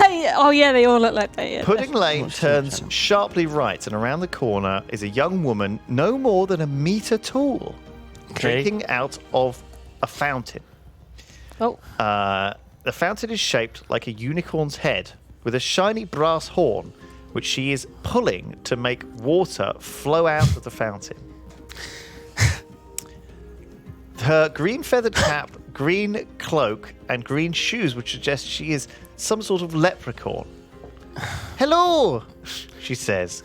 "My name is Gabby Greenshoes. I bring good fortune to those who seek it. Only 1 gold piece to find out what fortune I may bring to you. God, it's full of people taking your money. Yeah. What the? But it's cheap, actually. You've been frugal, relatively frugal, so you've got plenty of money. Okay, sure. Do you know what? For 1 gold piece, I'm happy to have my fortune told. Oh, lovely. She's got beautiful hair as well. Take this silver ring. It'll bring you luck. Oh. Add 2 luck points. Oh my god, you can fix the bad luck from the jug. Oh, yeah. The jug with the fly So in it it. gains 2 luck. Yeah, you just gain 2 luck. So I'm back up to 11 luck. Yeah. No, 9. I just changed 9, it. sorry. Oh, did you? Oh, Three, very three, quick. Thank you for your efficiency. Anything. We're just ploughing on with this. I don't even know where we're going. All right. You hurry along Pudding Lane, passing people carrying goods in and out of food stores. Nobody looks at you and there's no one interesting to talk to. Turning right. I see. The lane turns sharply again and brings you back to the crossroads you were at before. Great. You can turn down Copper Lane or Brick Lane. However, you could also go down Pudding Lane and onto Silver Street instead. So there's a third option. Put Copper Lane, Brick Lane, Silver Street. Let's go down Brick Lane. Let's go down Brick Lane. Right. Well, what about Simon Lane? Nice. Thing is, I never make that connection when I hear the word lane. Okay. I don't think, that's my name! There is a boy, Oh. a grubby boy, selling some crap off of a tray. Okay. Would you like to look at the shit he's got on his tray? No, not particularly. I'll just give you a quick. Oh, I guess I'm looking anyway, am I? There is an empty Okay. bottle, a clay nose, a glass eye, a bent spoon, a box of dead cockroaches, an hourglass What? iron key, a lockpick, a pair of leather gloves, a brass bell, a fish hook, a jug, a copper ring, and a sundial. If I've ever learned anything from these, is always get the flute or the bell. You always need the flute or the bell. I'm going to buy the bell, and I'm going to buy the dead cockroaches as well. Bell, cockroaches. I assume they're relatively cheap, right? You can have 5 items for No, only that's 2 fine. gold Oh, pieces. yeah, sure. I'll take like 3 random things as well. All right, you want a clay nose, a Yeah, iron key, Yeah. and a miniature bronze sundial. yeah. Lockpick. So, sorry, you want lockpick, That's actually useful. dead cockroaches, bell, Yeah. sundial, Sundial. nose, spoon, Nose. leather glove, bell. Nose fish sounds hook. good. Sure. A nose. What some of those? Just you guys. A clay nose. So what is that? Cockroaches. A bell. A lockpick. And a key. I think we'll just do the ones that he's put on that list. There we go. Nose, Yeah. a lockpick, a hook, dead cockroaches. And Don't a know which miniature one of sundial. these I'm going to need to finish the game. No. Oh, any Ian. of them, probably. No, I mean, you might not. need it. Ian. There is an open door to a windowless stone building on your right, which appears to be an abandoned warehouse. You peer inside, but there's nothing you can see in the semi-darkness apart from some empty sacks. Would you rather walk on or enter the warehouse? I'm not going to break into a warehouse. It's open. It's abandoned. But it's still, It trespassing. could have stuff in it. I've already got enough junk. It could have stuff in it. Look, we got to save... Stuff. We got to save... Stuff. My backpack's filled with cream I've got a good bun. feeling about this warehouse. I'm going in the warehouse. Lewis! I got a good feeling about the warehouse. I look down and I see the fucking picture. You son of a fucking Well, you haven't had bitch. any combat yet. All right, start drawing the rats. There is an open window to... Sorry, you're in the warehouse. Something crunches underfoot as you enter the warehouse. Your eyes slowly adjust to the dim light, and you notice seeds on the floor of what must have been a grain store. Grain? There are squeaking sounds and movement in the shadows. 3 giant rats Oh my god! with long snouts and sharp teeth scurry towards you. You must fight the rats. No, One I at a ring the time. bell. Oh, right. Ding, ding, ding, ding, ding. What happens? The rats all stand to attention, Okay. and then they start singing their rat song. How does it go? We are rats. We like cheese. like kneeling on our knees. Yeah, it's very similar If to you the other please. guy. Similar to the other song. What was it? We like beans and also peas. Yeah. the whole We thing. are rats. We're not mice. We'll bite you and make you think twice. Okay. La la la. They're not very musical. They are just rats. Can we get a luck test? Because rats can carry plague. What? Yep. Sorry? Plague. What? Yep. Give us a number. Ooh.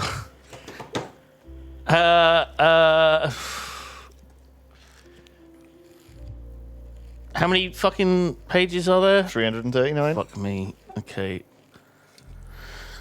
287. 9. 9, Passed and I it by have one. 9. Lucky for you, the rats are not carrying any deadly diseases or plague. Lucky for them as well. You search the storeroom, which reveals nothing of interest apart from a trapdoor hidden under a pile of old sacks. Lifting it up, you see a wooden staircase leading down to a musty-smelling cellar. If you want to go down into the cellar, turn to 250. You would rather leave the warehouse than leave. Turn to 170. Fuck it, I'm going down the fucking stairs. You sent me in here. Into the cellar. Yeah. When you walk down the wooden staircase, There might be cheese, you Lewis. see that the cellar is flooded. Oh. There is rotting food and dead mice floating in the dark, stagnant water, which smells like blocked drains. You see stone steps at the far end of the cellar, and then another trapdoor. Would you like to wade through the filthy water over to the steps and open a trapdoor further into this hellhole? I would love to. I would love nothing more than to wade waist deep in human feculence and dead mice and rotten food. You step down into the murky water and wade across the cellar floor as quickly as possible. However, striding along up to your waist in water, you feel something soft attach itself to your leg. When you climb out of the water, you see a giant leech latched onto the back of your calf with its tiny hook-like teeth gripping your flesh and sucking your blood. What do you want to do? Have I got a source of fire I can light under it? Like a lighter? No. I start sucking the leech. Nice power move. That's its weakness. I start sucking at the leech. Okay. Because then the leech will suck the that's blood not an out of option. me, and then I'll suck the blood out of the leech. Okay. It's like we're 69ing. Just as you took a drink there, Jack, right? With its suckers clinging firmly to your calf, you suck on it and try and get a good grip on the slimy body of the disgusting parasite. Yeah. You have to roll a dice and reduce your stamina by the number of points rolled. So I could lose 6 stamina. Yeah, you could. I might fight like 3 goblins all at once later and lose like 1 stamina. I know. Get a single fucking leech. That's why I'm saying to roll dice. All right. See how successful your sucking is. Never had any complaints. 237. Fucking hell. God, this is a pain in the arse. You're the one that didn't want to use dice, Lewis. 5. 5. You lose 5 I stamina. lose 5 stamina. Do you know what? I'm just going to eat 5 cream buns, and then I've not lost anything. Right, you've got 5 cream buns left. There we go. Delete 5 cream buns, Nina. I don't think I ever wrote it down. What the? Can you just tell me what... I'm so still like standing next to all this shit and rotten food. You're knee deep in fetid water. This is like Skyrim. Cheese wheel. Nice. With the hideous leech detached from your leg, you examine the trapdoor and see it is fastened by a strong iron lock. What? I've got an iron key. Do you have an iron key? Yeah. Well, that was lucky, wasn't it? Take the key out of your backpack and are pleased to see it turn in the lock. It is unfastened. You push the trapdoor open. There are no windows in the room, the secret room under the warehouse. Secret room. The only light comes from an amber-coloured orb hanging by a chain from the ceiling. It's a light bulb, yeah. The room is empty apart from a black marble plinth on which stands a large dragon made of emerald-coloured glass. Emerald, good.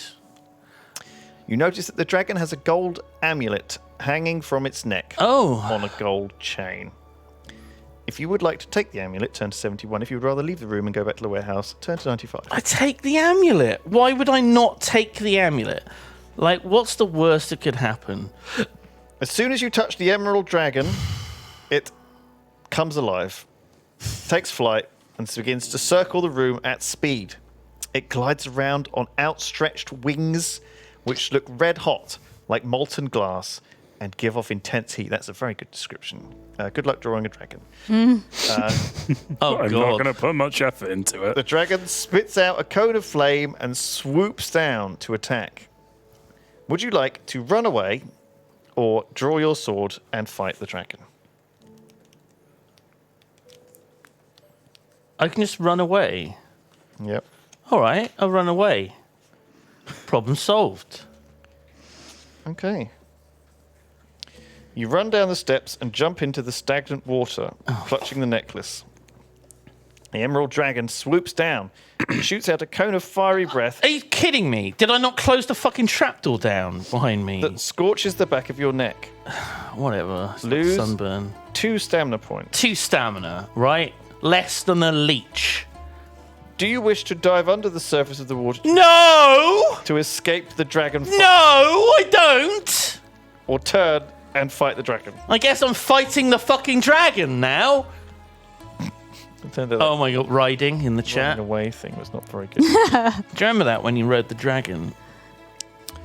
When I read the dragon, Rode. rode the dragon. Oh yeah, that was great. Such a moment. Do you want to try doing that? Yeah, let's fight him. Sure. So this dragon has a skill of 9. What's your skill? 11? Your skill is 11. Their skill is 9. You lose. According to my sheet, you lose 3 health. Okay. Sure. Because it only has 8 stamina. And Yeah. your higher skill. And so rather than do all the dice rolls, you're just going to lose 3 stamina. fighting Okay. the dragon. This is how we're doing it. We're doing it the how on average Yeah. how much health stamina you would lose. Because otherwise we have to load up that Yeah. whole mess. So we're doing it to save time. Of course, by explaining this, We've not saved time. we've not saved time. It's probably taken more time. What the fuck is this fucking cable? I keep. There we go. I thought it was a leech for a minute. Jesus Christ. Oh, it's back. Just suck it. Okay, let's do this. So, you have killed the dragon, Yeah. and you have retrieved the amulet, Yeah. and Hope it was worth it. it is in the shape of a snake's head.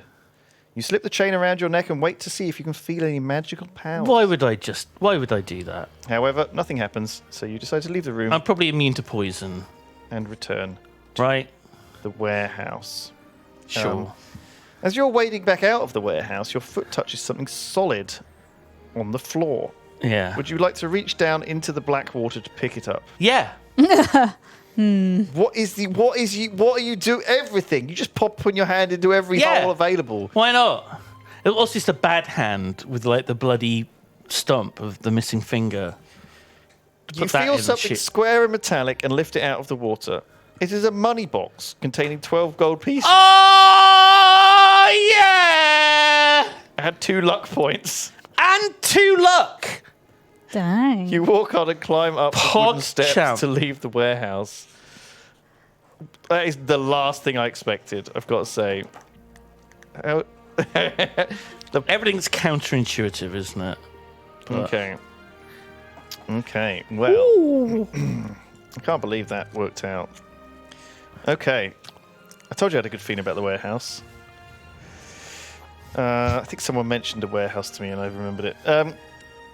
You walk out of the warehouse and proceed right onto Silver Street. Okay. You see several mystic-looking characters in colourful robes chatting together in the street. One of them is an old man with a silver-grey beard. He is wearing a long dark blue cloak with astral symbols on it. When he sees you, he leaves his friends and walks towards you. He nods politely and reaches out to hand you a shiny brass lamp with a long spout. Would you like to take the lamp Nope. or refuse the gift and walk on? What is this? Why is he just? Oh, I know what this is like, right? This is like when you're walking through Broadmead and there's like a Buddhist guy and he hands you something and you take it off of him and he says, "That's £5, please." Yes. Right. Yeah. I'm not doing that. I don't fall in for this shit. Yeah? Okay. This is mixtape. Oh, yeah. I think you dodged a bullet there, probably. Don't know, though. I mean, you can play this for yourself. It would have been a cursed genie lamp, right? Sure. Do you want me to look it up? We haven't got time, have Okay, we? sorry. Further up the street, you see a An shop hour. on your right called The Illusionist. You look in the window and see that the only item in the window is a wand on a red velvet cushion. It does remind you of the wand you once saw when you visited the Tower of the Grand Wizard of Darkwood Forest. Would you like to ignore the shop or walk on the... Ian, I can't remember. I can't remember that. Have I played that? Who knows? I think it's a reference. Is that the Forest of Doom? Maybe. Maybe. Was the wand any good? Dunno. I'll buy the wand. Sure. That may okay. not even be an option. When you walk in through the shop entrance, you hear a high-pitched cackling laugh coming good from a sign. dancing clown puppet in the glass cabinet near the door. I buy the clown puppet. Before you can try and buy the clown puppet, you scan the walls of the shop, which are Is decorated. that the fucking shopkeeper? Yeah. Jesus Christ. The walls of the shop I've made a terrible mistake. decorated with colourful swirling... That's the shop... Sorry, Jack. Do you want to have a look at what the shopkeeper looks like? No, I was doing the clown puppet, but then Okay. Nina did it. So it's Sorry, all I was good. like stick up my Holy hand. shit, he's handsome. Yeah, he's... good luck. Oh, that's beautiful. At the back of the shop, there is a glass counter filled with vials, bottles, stoppered jars, amulets, bracelets, rings, and a marble statue of a wizard. Behind the counter is a gold satin curtain drawn across a doorway. And immediately the curtain is pulled to one side by a thin hand covered in angry sores. A grey-skinned man with sunken eyes and rotting flesh shuffles through the doorway. His clothing is torn and blood-stained, and he has a huge open wound in his abdomen, which is crawling with maggots. Oh, There is no God. mistaking that this is a zombie that stands before you. Hello, sir. Nice shop you've got here. Okay. Don't want to draw attention to the fact he's a zombie. He knows he's a zombie. Is that normal? Is that cool? In Don't a stare. puff of white smoke, the zombie has transformed into a tall man with swept back black hair and a goatee beard. He is wearing a long dark cloak and with baggy sleeves and chuckles to himself. Ho, ho, ho, ho. Prank me. It makes me laugh how many people fall for the zombie illusion trick. Didn't you read the name of my shop? This is called... Welcome, stranger. I sell all things magical, including my famous Ring of the Zombies, which I just demonstrated to you. Doesn't actually say what his shop's called. Very strange. It said outside. It's illusionist. or Oh, something. yeah. Here is a list of magical items I have in stock. You will appreciate these items are of exceptional quality, but I must warn you that it can only be used once. Would you like to buy anything? Yes, please. I want to buy this clown puppet and that wand. And The wand. Okay, the wand. Right. There is problem? that wand isn't for sale, Oh, but the other ones are. okay. So I can sell you potion of wisdom, potion of healing, ring of smoke, ring of sleep, bracelet of the orcs, ring of the zombies, ring of fire, ring of mind control, Oh ring my of light. fucking god.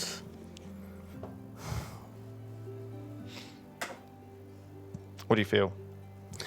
Okay. Can I bind a clown puppet, or is it just mine now? Yeah, it's yours now. Okay, great.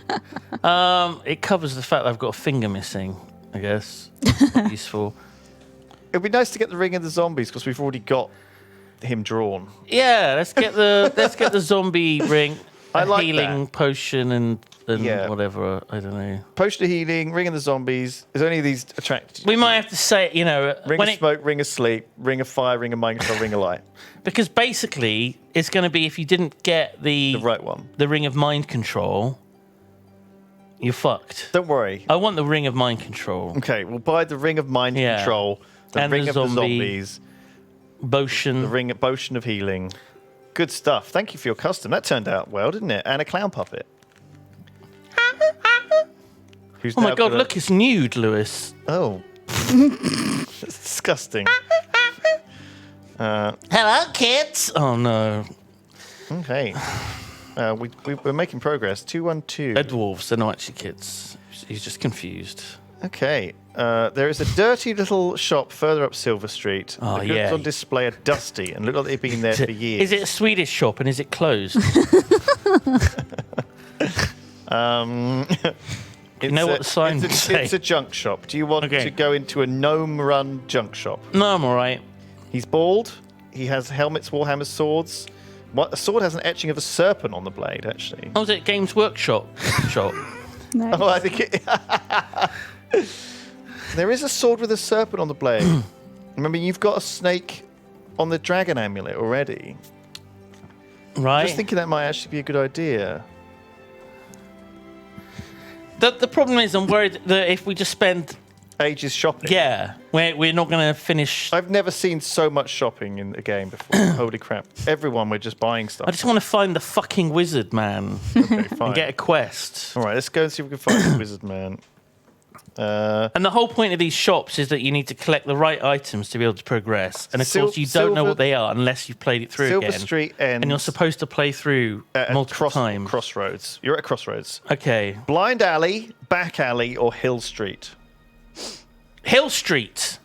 Yes, Hill Street. You think? Because Dead End Street was off of Hill Street by the Yep. clock shop. Hill Street has quite an incline. Well, yes, on a hill, I imagine. That's why it's called Hill Street.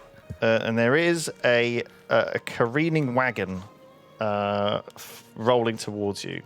Barrels, in fact. Careening barrels rolling towards you like Donkey Kong. However, you ready yourself, and when they're almost on top of you, you leap over them and land on your feet. You are going to lose 1 luck for doing that, though. Sure. Because you're so lucky, you can't really fail a luck test. At this Oh, point. okay. You see another street called Dead End Alley on your left. That's the and a one. Clockmaker's shop. What would you like to do? Dead End Alley. Go down Dead End Valley. Okay. You hurry down Dead End Alley, and it ends at a high wall. There is a ladder leaning up against the wall. Would you like to climb the ladder, or go back onto Hill Street? Climb the ladder. Climbing over a guy's wall. At the top of the ladder is another ladder on the other side, and a small house in a cobblestone yard. The yard is filled with rubbish and rats scurrying around. Oh, fucking rat. There does not appear to be any other way of accessing the house other than by climbing over this wall. Would you like to climb over the wall, knock on the door, or return to whence you came? I want to climb over the wall and knock on the door. Okay, it's a bit of a laborious thing, but we're doing it. Bit of a kerfuffle, isn't it, really? When you climb down the ladder and walk towards the house, you inadvertently kick a bottle, which spins away noisily over the cobblestones. The front door of the house bursts open, and a hooded man runs out, brandishing a sword. You cannot see his eyes, but it's obvious he is very angry. Trespasser, you have 10 seconds to tell me why you are here, or ready yourself for combat. I show him the medallion. And tell him what? Bargle Floggerbuck sent me here. Any friend of Bargle Flogglebark is a friend of mine. How do you know Bargle Flogglebark? He gave me a horse. I hear you and he were close friends. I'm on a mission. I may have inadvertently unleashed a terrible problem over this land. There are 4 massive automatons, giants if you will, rampaging amongst Alanzia. I need your help, O wise wizard man. Please assist me. This is fantastic. Wow. So, he looks at you aghast. I never thought the day would come when the Iron Giants would rise. The crown of chaos belonged to Zagor. He kept it in a secret place, with a plan at once to unleash the giants and rule Alanzia, after he had developed a spell to control them, but he never did. The crown was hidden inside Firetop Mountain. Toppling the Iron Giants will be virtually impossible, unless you have rust beetles. What? They are the only way. Their saliva can eat through iron, enough for you to be able to chop them to pieces with your sword. Rust beetles look like large scarab beetles, only they are fluorescent red in color. Okay. The only place where they have been found is in the Gorgon's tomb in the Moonstone Hills, but that was years ago. Rumor has it she is dead, but no one really knows. You should leave now. Is that it? He says, you should leave now. Yes. That's all the help he's going to give me? Oh, sorry. I should have told you where to find the Gorgon's tomb. Walk due south from Hamlin into the Moonstone Hills and look for the Coda Stone. It's a standing stone that looks like a huge column of rock. Ancient warriors placed it in front of the two cave entrances centuries ago, and one of the caves leads to the Gorgon's tomb. Yeah, which one? I don't know. If you stand in the shadow cast mid-afternoon by the standing stone, it will point you to one of the cave entrances. You should enter that cave, but beware. Even if the Gorgon is dead, the deadly traps in her tunnels will still be set, and some of her guardians and minions will be alive. Good luck. Thanks, pal. You should leave Hamelin by the eastern gate and head south. Okay. I will try to catch up with you as soon as I can. Oh, he's coming with me. Great. Okay, obviously he's got business to take care of, which I think is enjoying his favourite holiday in this town. Right. He's going to take in the sideshows, maybe see some juggling. I see it only comes clowns, once a year. some, lap dancers from Gateshead or something, Yes. And then eventually, when he's done. Brilliant. Am I going to get my horse back? I fucking hope so. You Roach? leave Hamelin certain you will find a way to defeat the Iron Giants. Yeah. You walk out of town, passing field workers and farmers. Ahead, you see a man sitting on a wooden box, and behind him there is a horse tied to a tree. When he sees you, he calls out and asks if you would like to buy his horse. He says it was left to him by his uncle, but he has no use for it, so he is selling it. Would you like to buy this man's horse? You recognize the horse. It is the horse you had before. It's Roach. Yeah. That's my horse, sir. I will give you no money. I will report you to the police, the constables. Okay. You get your horse back. Oh, and okay. Head south. Well, that. What happened to Roach? Oh my God! Hang on a second. He's become Hang the on a pony. second. Hang on a second. Hang on a second. What do you mean? Hang on a second. All the options lead to death. What do you mean? All the options lead to death. I mean, all the options lead to death. Look, What? if you wish to buy the horse and ride it west, turn to 48. 48. Pleased with your bargain purchase, you climb into the saddle and ride west. You see the four giants on the horizon marching in a line. When you are close, you dismount and charge into battle with your sword Why held the high. fuck would I do that? One of the giants reaches down, Why would I scoops do you up, that? and crushes you to death. Why would I do that, Okay? though? I don't know. Okay. Okay, I maybe did the wrong one, but at some point, and then if you would rather ignore the man and head south instead, So when I buy the horse, I can only go in one place, and then I die. after leaving Hamelin, you head south. It doesn't take long to reach the foothills. The climb is gentle, and you're making good progress when you see a dust devil chasing you. You are caught in a swirling updraft and flung into the air, spinning around. The dust devil jettisons you from the whirlwind, and you land headfirst on the rocks below. You do not survive the fall. You have failed to survive Alanzia. Your adventure is over. Okay, at some point, I've chosen the wrong thing, or all of the routes that we were taking have led to death. So I'm told by the one man I had to talk to go to the east entrance, the east exit of the city. Yes. I take that one route. Then there's a man with a horse. Yes. If I take the horse, I go in one direction, which is charging towards the giants, and they kill me. If I don't take the horse, I walk to the hills and I get killed by a dust devil immediately. Yes. That can't be right. Okay. Sorry. Yep. Okay. Well, I did basically said you feel very fortunate to have met Marek Omyash and learned how to defeat the Iron Giants. Okay. Inspired by the meeting, you walk back up Hill Street, turn to 103. Okay. And so what I did was I went to 59, which is... Oh, I read the wrong one. Okay, I read the wrong one.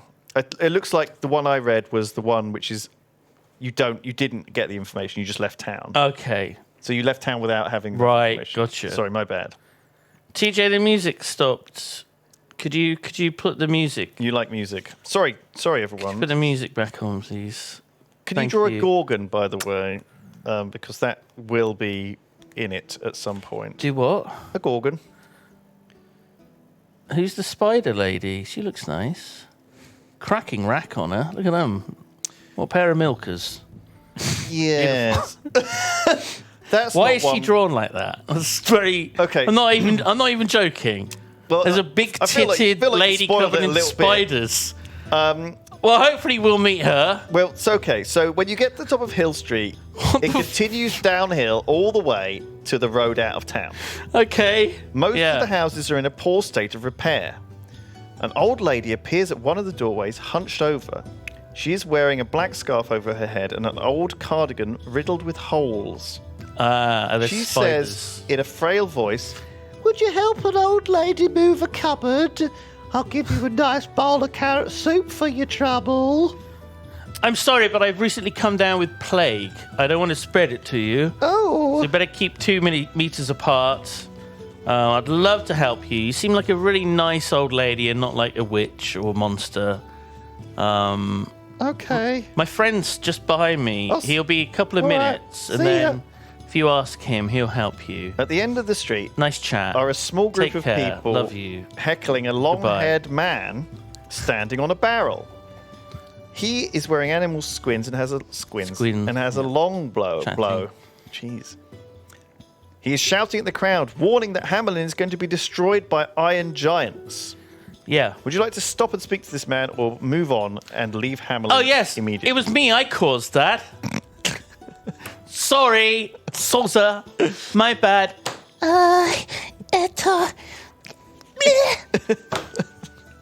We're moving on. Okay. Let's try this again. Sorry. No! It's the same thing. You What? leave Hamelin certain you will find a way to defeat the Iron Giants. I thought I did it right. I think there might be a bug in the book. Not the spider. Oh, shit, there is. There absolutely is. This is the first edition. There is like an errata that some of the things go to the wrong pages. Do I need to look it up? But I don't know anything beyond that. I mean, I can't really just sort of look through. Does anyone in chat know about Shadow of the Giants? There is actually a problem with the download the book update. If you downloaded the update, DLC. you gotta plug in a USB to the book. We've never had this before because we've never played the first edition version of the book. Do you want me to look it up? Page 394. Someone says. In chat. No, that's not it. I don't know who. I don't know who would. give me a moment. Shadows of the. I should have done this in the break, really. We've got 39 minutes to finish the book. No problem. Simon Just Lane. just skip to the end. I'm still logged in. I told Ped to log me out.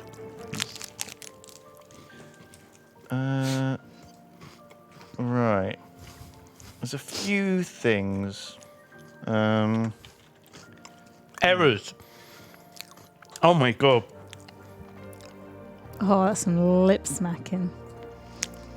Oh, Oh for no, you, I shouldn't Nina. have said It's for you. anything. oh, it's lovely.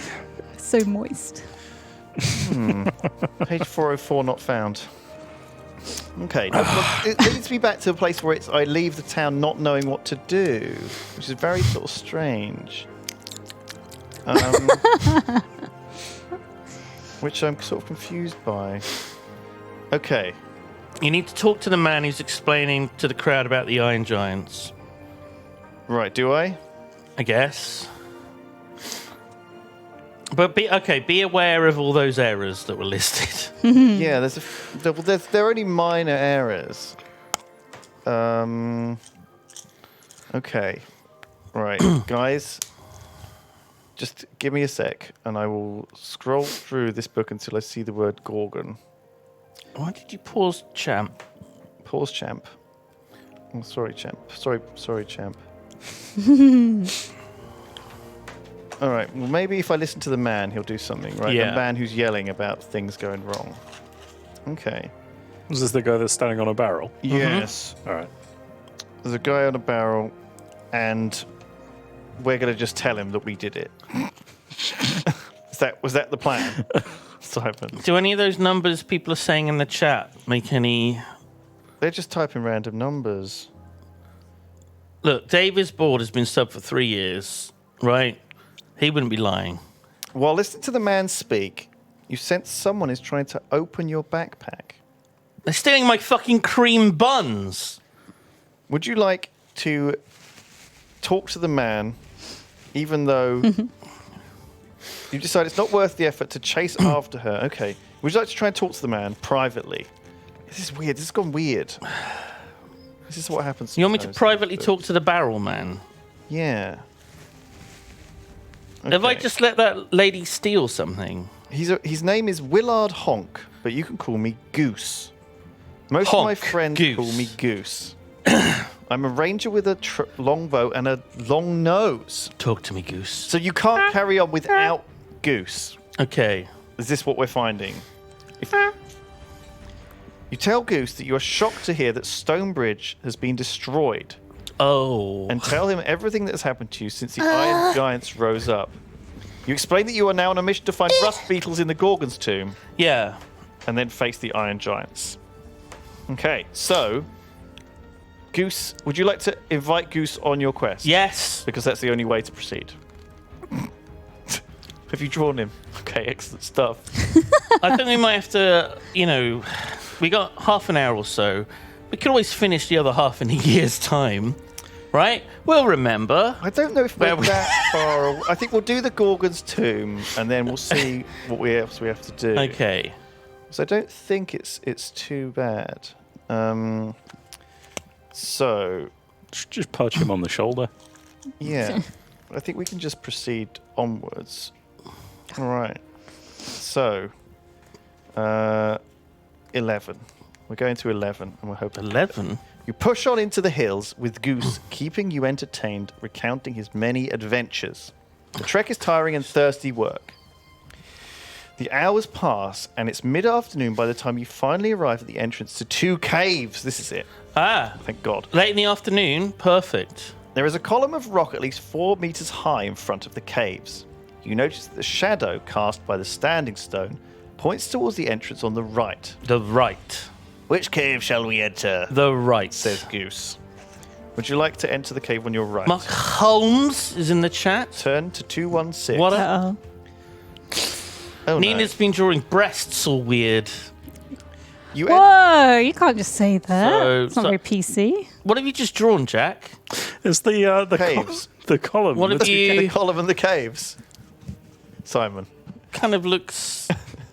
Okay. No, that's fine. I think that you have a very dirty mind, young man. Well, Enter the right-hand cave. It has a high you're not wrong. ceiling covered in with small crystals. Okay. Wearing a ragged hooded robe, there is a creature, grotesque, chained to a wooden post. It is a lich. It is covered in a bare skull and skeletal body covered in grey flesh. You can see that it has a leather purse hanging on a leather cord around its neck. The undead creature becomes very animated when it sees you struggling violently against its chains. Right. So the temptation is to try and get the little pouch. Yes. Can I wear the zombie ring, pretend to be a zombie, walk up to it and go, "Hey, what up, man? It's me. I'm a cousin from just down the road. Do you remember me? Jeff. The Nice iron pouch ring, you got there. Yoink. the old iron ring holding the chains to the post gives way, freeing the lich. It lurches forwards towards you, swinging its chains from side He to might have been tied to that for like 50 years, and right now he Well, gets you irritated loose. him with the zombie. Unbelievable. Unbelievable. You, Lich he my is balls. skill 8 and stamina 6. Your skill 11, so he does 2 damage to you. 2 damage, sure, whatever. But it looks like a very easy fight. How many I'll cream do buns that. have I got left? Is that stamina? I think. Oh, she, you got I it. think Yeah, she it's stole. stamina. I think she stole a couple of cream buns out of your pack, so you probably lost something. Okay. Inside the leather purse is a gold ring made Oh. of 3 interlinking bands. Would you like to put the ring on? Yeah. You slide on the ring. But I put it onto my finger that was cut off that I kept with me, Nice. and I see if anything happens to the finger. You feel a surge of energy, and the finger reattaches itself. You have found a ring of healing. Oh, I got my Heals- finger back. Which heals wounds and restores health. it's under the glove. It happened, guys. Definitely. Wow. Goose says he wishes he had put the ring on before you had a chance to. You tell him he can Oh, yeah, 'cause fight the the- next monster and keep the loot. He's got like gonorrhea, syphilis, He's gonna put it on his dick. chlamydia. My dick's fallen off. I wish I could reattach it. God. Oh, that's beautiful. You carry on walking, and the tunnel comes to a dead end 15 meters ahead. There are markings chiseled on the rock face. Would you like to inspect the markings? Yes, I would love to inspect the markings. Okay, you inspect the markings on the wall. Some of these are very leading, aren't they? They're not really choices at all. But I guess sometimes Sometimes you have to just ignore and not inspect. Well, the alternative something. is to go back and check the other cave. Okay. Holding the flame of your torch close to the markings, you got a see torch? that they are a worded message which reads, "Push to open." Would you like to push on the rock face or turn back and go into the other cave? I push the rock face. What could go wrong? You press your hands against the rock wall. At first, nothing happens, but soon Goose joins in to help. You hear a sudden grating of stone against stone. It's like a quick time event. We had to hit at the same time. You hear turning and grating. However, the wall in front of you does not move. Oh. Instead, the ceiling comes down upon you. A huge slab of rock crushes you and Goose to death. You have triggered a deadly trap. Your adventure is over.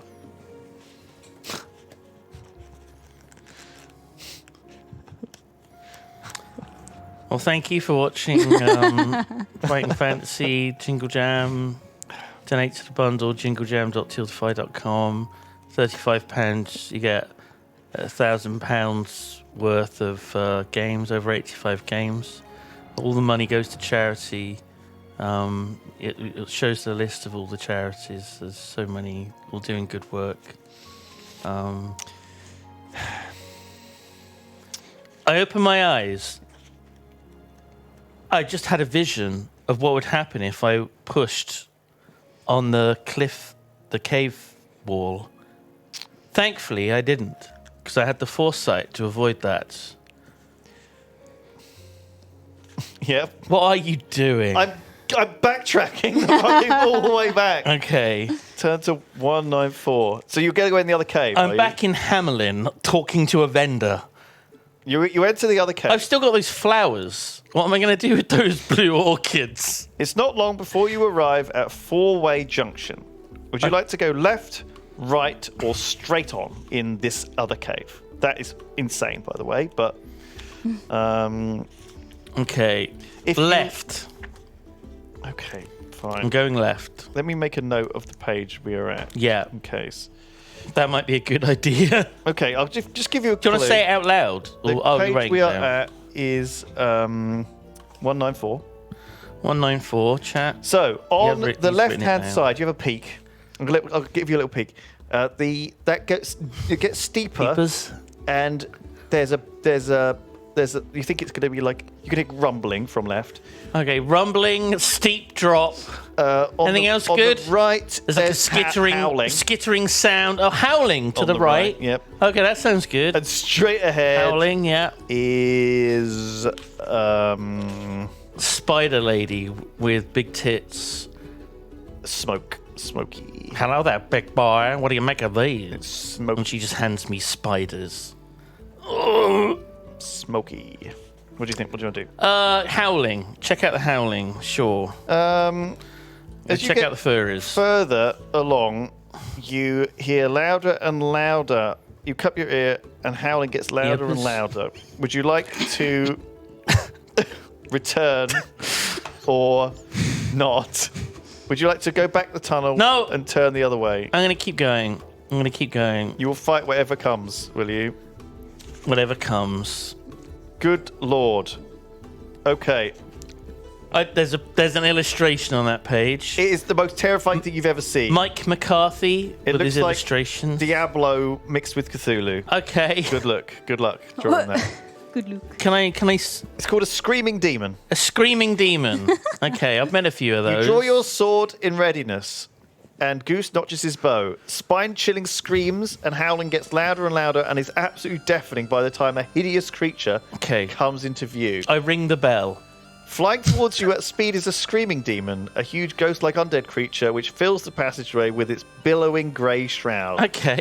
It has a terrifying enormous head with a gaping mouth and small white eyes. It has long tendrils for arms which uncoil like chains as it bears down on you. Oh my god! It's horrifying! It suddenly stops less than a meter away from you, hovering on the spot. It's an illusion. It's not real. It's an illusion. I could And probably lets out put my a hand through high-pitched it. scream, which is so Put my hand- painful, you drop to your knees. Ah! It's screaming so hard. My ears! Ah! What are you gonna do? I put my fingers in my ears. Do you possess a jar of goblin earwax? Sure. Yeah! I definitely bought that, didn't I, chat? Okay. Just nod. Just nod. Well, even that I feel is good luck to you there. The pain in your head is unbearable, and you uncork the small jar labeled Goblin Earwax. You scoop it into your ears, which immediately blocks out all sounds. That is so fucking rank, though, isn't it? You then Isn't it? raise your sword and begin trying to cut off vulnerable parts of the screaming demon. Yeah! Do you have a demon sword? I don't know, do I? No. It's got runes on it. It has 10 skill. You have 11. 10 skill? I know. Oh, fuck. You take 6 damage killing this thing, but you do win. What are you on now? I'm on 4 stamina. 4. You have got a healing potion. remember, so Okay. you can use that and heal. Does it Does it? It'll heal you back to 16.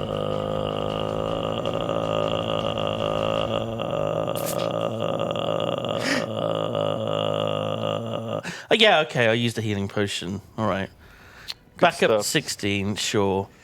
Thick green liquid squirts out of the demon's body as it writhes around on the floor in its final death throes. Hot. You and Goose frantically try to remove the disgustingly smelling goblin earwax from your ears. After walking down the tunnel further, you reach a large throne made of stone. It has arms carved in the shape of the demon's tendrils. Would you like to sit on the demon's throne? That sounds like a fucking terrible idea. I absolutely do not want to sit on the demon's throne. Although I am a bit tired. It's been quite a journey, quite a battle. I could probably do... What happens if I sit on the demon's throne, by the way? I'm just having another vision. You hear a faint click as you sit on the throne. It Yeah. begins to rotate along with a section of wall. Oh. The throne continues to rotate, and you see another tunnel opening in the wall. There are 2 openings. You can jump off if you want Oh. and go into one of them. Okay. 1, 7, 7. Absolutely nothing to indicate what entrance is what or what might be good. Or... Yes. They're designed to be replayed over and over. Oh. Okay. Right, I see. Sure, yep. Nope, that's weird. You can... Sure, nope, yep, nope, yep, nope, yep. Oh my god, there's a quiz. Okay, Yeah? yep, sure. Do I just hop in? You one and of them? Goose are standing on the revolving throne. Okay. It rotates before coming to a stop, facing the new tunnel, which is lit by luminous crystals on the ceiling. Mm-hmm. You walk along single file, and it twists and turns.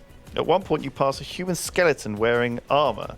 It's chained to the wall with a sign above it which says, "Eat me," in Orcish. Looks like a funny joke, Goose says. Lying on the floor next to the skeleton, there is a shield made of polished steel. You decide to take the shield, telling Goose that you don't think its previous owner would mind. You press on until you reach the end of a tunnel where there is a 3x3 boxed grid carved into the rock. Oh, no. Each box, it's like a keypad. Each box contains a number. The numbers are 276, 951, 438. And there is a rhyme inscribed on the rock below the numbers, which reads, "Up, down, left, right, say the number, see the light." You need to turn to the paragraph number you think it is. So, chat, it's a grid, and the top row is 276, second row is 951, and yeah, Okay. 276, 951, 438. And then the clue is up, down, left, right, say the number, see So the the light. issue is, where do you start? Oh, okay. Up, down, left, right. So it can't be the right numbers, right? Oh, no, it can't be the left numbers, because you won't be able to move left.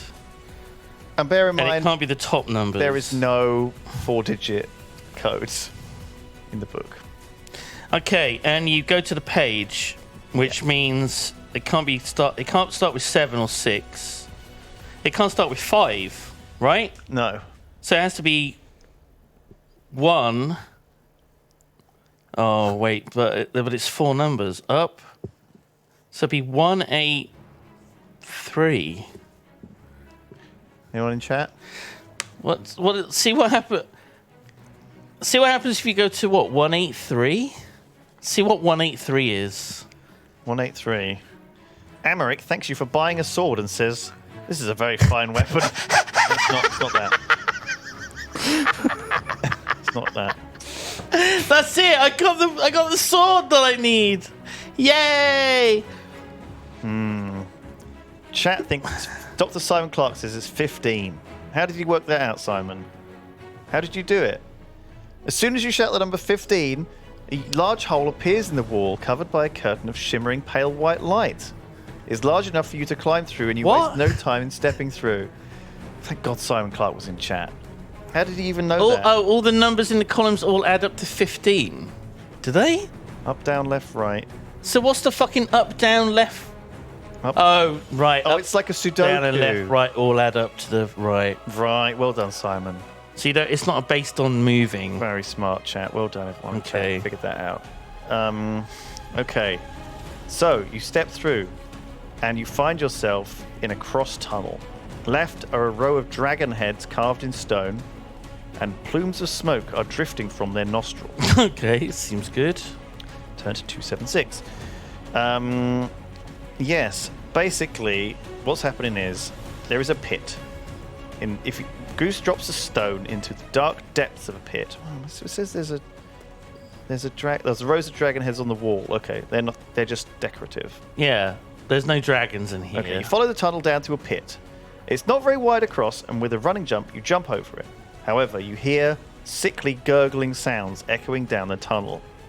It's not long before you arrive at an iron-barred door, but on the other side of the door, undead creatures with pallid faces and rotting flesh are pressed against the bars, their skeletal arms reaching through, most with broken bones and missing fingers. You have arrived at a cave full of these creatures, who are raging with anger. I mean, I've got the zombie ring, Yeah? right? But Goose ain't got a zombie ring. So, sorry about that, mate. You might have to get eaten. I feel a bit bad about that. What are you doing? I put the zombie ring on. You tap the zombie ring, creating an immediate illusion of you looking like a zombie. Yeah. Goose jumps back and draws his axe. You reassure him that you're not actually turned into a zombie. You could have fooled me. You look hideous, he says. You tell Goose you are going to open the door and release the zombies, and Goose will have to be the bait to draw them out of the cave. Good luck, friend. You tell him to run back to the pit and jump over it, as zombies probably won't be able to manage to. With your plan in place, you turn the key and open the door. Perfect. The zombies burst through, ignoring you as one of them, and lurch towards Goose, who turns to run. Yeah. All right. Good stuff. Oh, okay. In his haste to get away, he trips over his own feet and stumbles. Oh. Trips over his own feet. Okay. Do you want to stick your leg out to try and trip up the leading zombie, giving Goose a moment to recover? Sure. You lose 1 luck. Okay. The zombie will just think that he tripped over his own fucking feet, because apparently that's a thing that happens in this world quite often. So. Yes. Okay. Well, you sneak through Oh, look at his bum. into the That ass, boy. All right. Damn, son. 383. That his ass crack is like halfway up his fucking back. You know? He's very short. He's got a very Judgmental. long ass. He's just very, That very short. happens sometimes, you know. Sometimes your man just have a long ass. The tunnel continues straight for some distance, gradually getting narrower until you finally arrive at a bronze door covered in cobwebs that looks like it hasn't been opened in years. Cobwebs. Oh, here we Brush go. away the cobwebs and see a door Oh yeah. bearing I'm the ready. head of a gorgon inlaid with gold. I'm ready. Oh, I She want has to. an evil piercing stare Oh. with writhing snakes on her head. Oh wait, is this not the spider titty lady? No.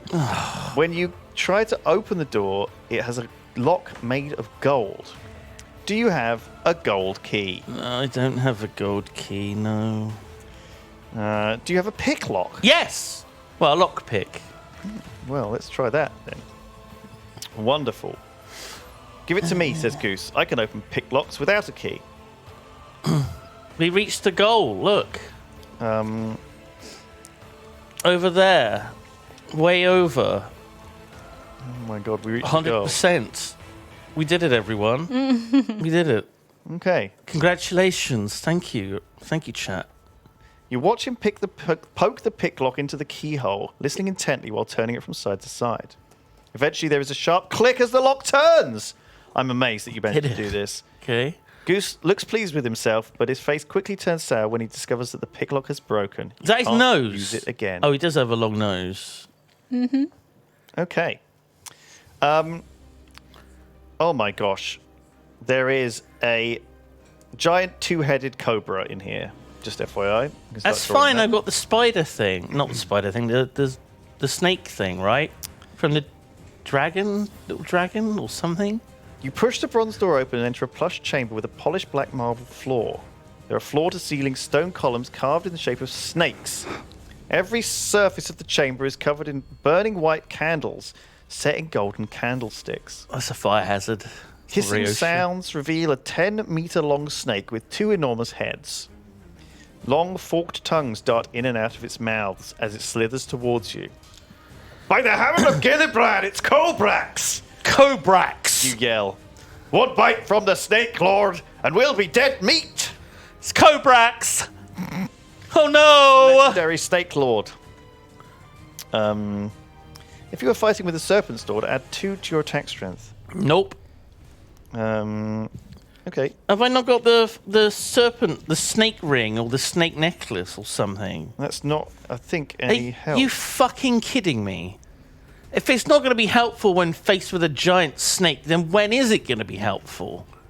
Have I got to fight this? Oh, hang on. Okay. Lewis? It's fine. This thing has 10 strength and 10 stamina, so you are going to lose 5 health in the Okay. battle. Sure. However, because you took damage during the battle, Goose looked nervously at the puncture marks on your arm, where Kobrax's fangs pierced your flesh. Cut my arm off. It's the only way to stop the venom reaching my heart. If you were wearing a snake's head amulet, Oh, turn to 2, 3, I am, 3. right? Yeah. Oh, thank God. Don't wait. Belay that order. Don't cut my fucking arm off. Goose breathes a sigh of relief when he sees that the deadly venom in Kobrax's bite has no effect on you. The amulet has saved you. Add a luck point. You Hooray! search the chamber and find 100 gold pieces. What the fuck?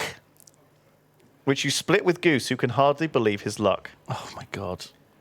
At the back of the chamber is a bronze door. Turn to 198. Okay. Cool. Did we just have like a Pokemon battle? What was my Okay. clown puppet versus... Well, this is bad. What? The door handle is made of gold in the shape of a snake. Opening the door, you feel a cold draft of air which makes you shiver. You do not hear anything and signal to Goose to keep quiet and follow you. Stepping slowly into the cold chamber, you realize that this is the Gorgon's chamber, and one glance from a Gorgon Don't look at it. can turn you to stone. Don't look, chat. You are dimly aware that this resplendent tomb-like chamber has 2 rows of floor-to-ceiling fluted stone columns and is lit by crystals. There are huge terracotta plots on the floor. In the center of the chamber is an enormous white marble sarcophagus. Behind the sarcophagus is a stone statue of a warrior and another of an elf. Oh. You look around Very and see lifelike more of statues. these lifelike Yeah. statues, most with a look of terror on their face. Weird, that. It dawns on you that these are not statues, but adventurers who have been turned to stone. Silence is suddenly broken by hysterical laughter, which echoes loudly around the chamber. A figure steps slowly from behind. I don't look at it! I one of don't the look at columns. it! She is wearing a long gown of gold silk adorned with jewels which sparkle brightly in the light. Her head is not covered with hair, I'm not looking. but with a mass of living snakes. I'm not looking. It is the Gorgon. She is trying to catch your eye. You only have seconds to act. If you own a brass lamp, Oh, shit. The brass lamp. turn to 379. Yeah, I That didn't thing get that it that from guy that tried to guy. give you. Yeah, I didn't get it. What else have I got? Unbelievable. There is a genie in that lamp. There actually And was they a genie. want to help you out. Yeah. Fuck me. Goose looks at you with fear in his eyes. Do you possess a shiny shield? One No. up just now. Did I? Yeah, in that little. You picked it up Oh, yeah. in the. Do you remember, chat? No, literally. What do you mean? Literally, you did. You were in that just about 5 minutes ago. In we the were in snake. that tunnel, and there was a shiny shield. Was there? Yeah, on the floor, and you picked it up. Really? Yeah. I didn't think anything of it, but it was like it definitely happened. There is a Gorgon here. Oh, I see. Yeah, the skeleton had it. Very That's clever. right, the polished steel shield. You Yeah. whispered to Goose that you were going to attack the Gorgon with your sword and use the shield as a mirror to look at the Gorgon but avoid her direct gaze. Yeah, like Clash of the Titans or the other one. Yeah. You stand up and, staring at her reflection in your shield, begin battle with the Gorgon with your sword raised. Reduce your skill because of having to fight with mirrored vision. So, okay, now your skill drops from 11 to 8. Ah, and her skill Is 10. is 10. So on average, you would lose 21 life here, 21 life. which means you would be Okay, dead. now, is there anything that could turn the tide in my favour here, Lewis? What do you think? Have a think. Dead cockroaches? Right, how are you going to do that?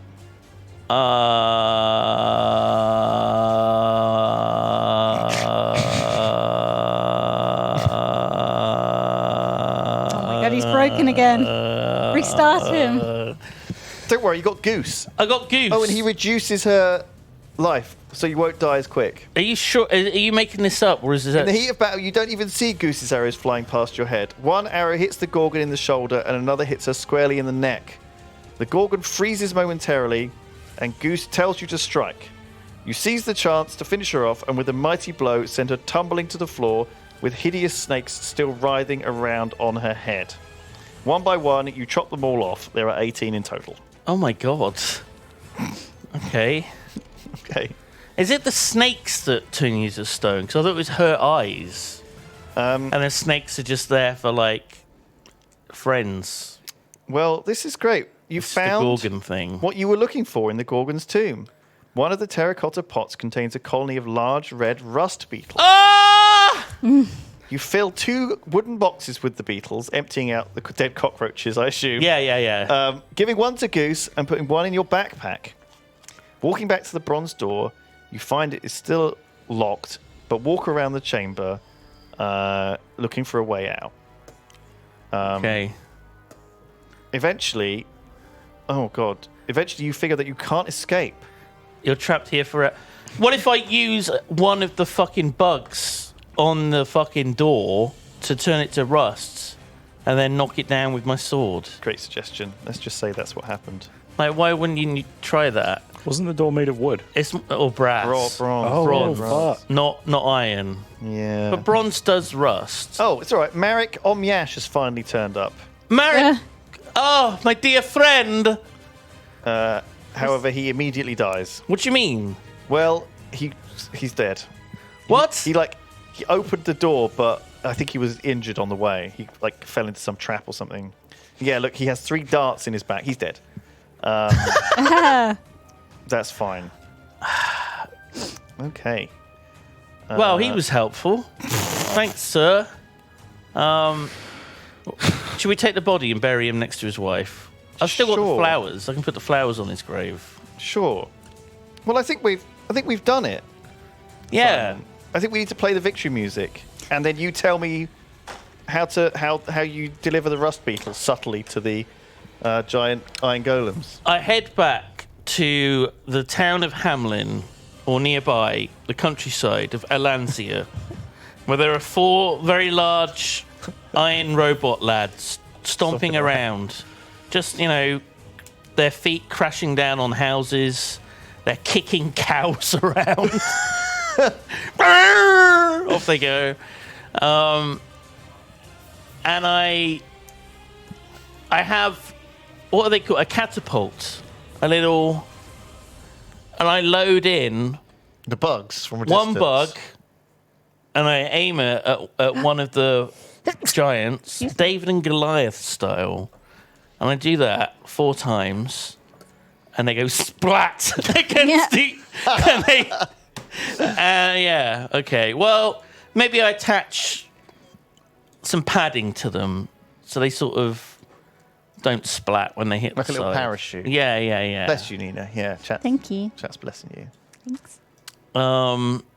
And then they start slowly rusting and decaying. And then I just go up to them with my hiltless sword and I just chop them to pieces. Because apparently that's how it works. I think so.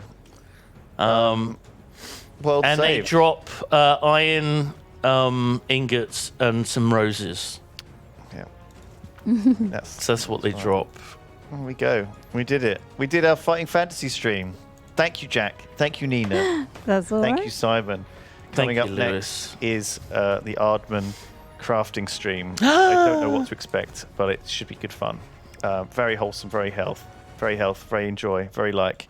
Had some great donations Words. coming in. McBlavick says, I went down Simon Lane where a funny dwarf sold me his collection for a good cause. Now I'm down 150 gold pieces, but my karma and happiness have increased, so I think it was the right path. McBlavick, I love you. Thank you for that lovely message. Thank you, JMM Rustler from Aussie Man. Thank you, Betty Tear. Thank you, £500. Thank Kevo you D. so much. Thank you, Jangle Cat. I'm glad we got to do this a bit earlier this year, and I think it went real fast. Well, yeah, we did have to speed through it a little No, bit. but like 3 hours just goes by in no time. Yeah. doesn't it, on this stream. It does. I love it. Thank you, everyone, and yeah. Stay tuned. Easy for first try. No problem. We did it. Gorgon defeated. Easy. Cool book. These are the new ones that are out this year. We missed a whole bunch of adventure, and we didn't necessarily do it right. So feel free to check them out. Shadow of the Giants, and there's a new one, and there's going to be another Fighting Fantasy stream as well. Oh yes. With Nilesy, and you can tune in Smithy and see and how Nilesy. they manage theirs. Kirsty. I can't remember who else is on it. Bree. Okay.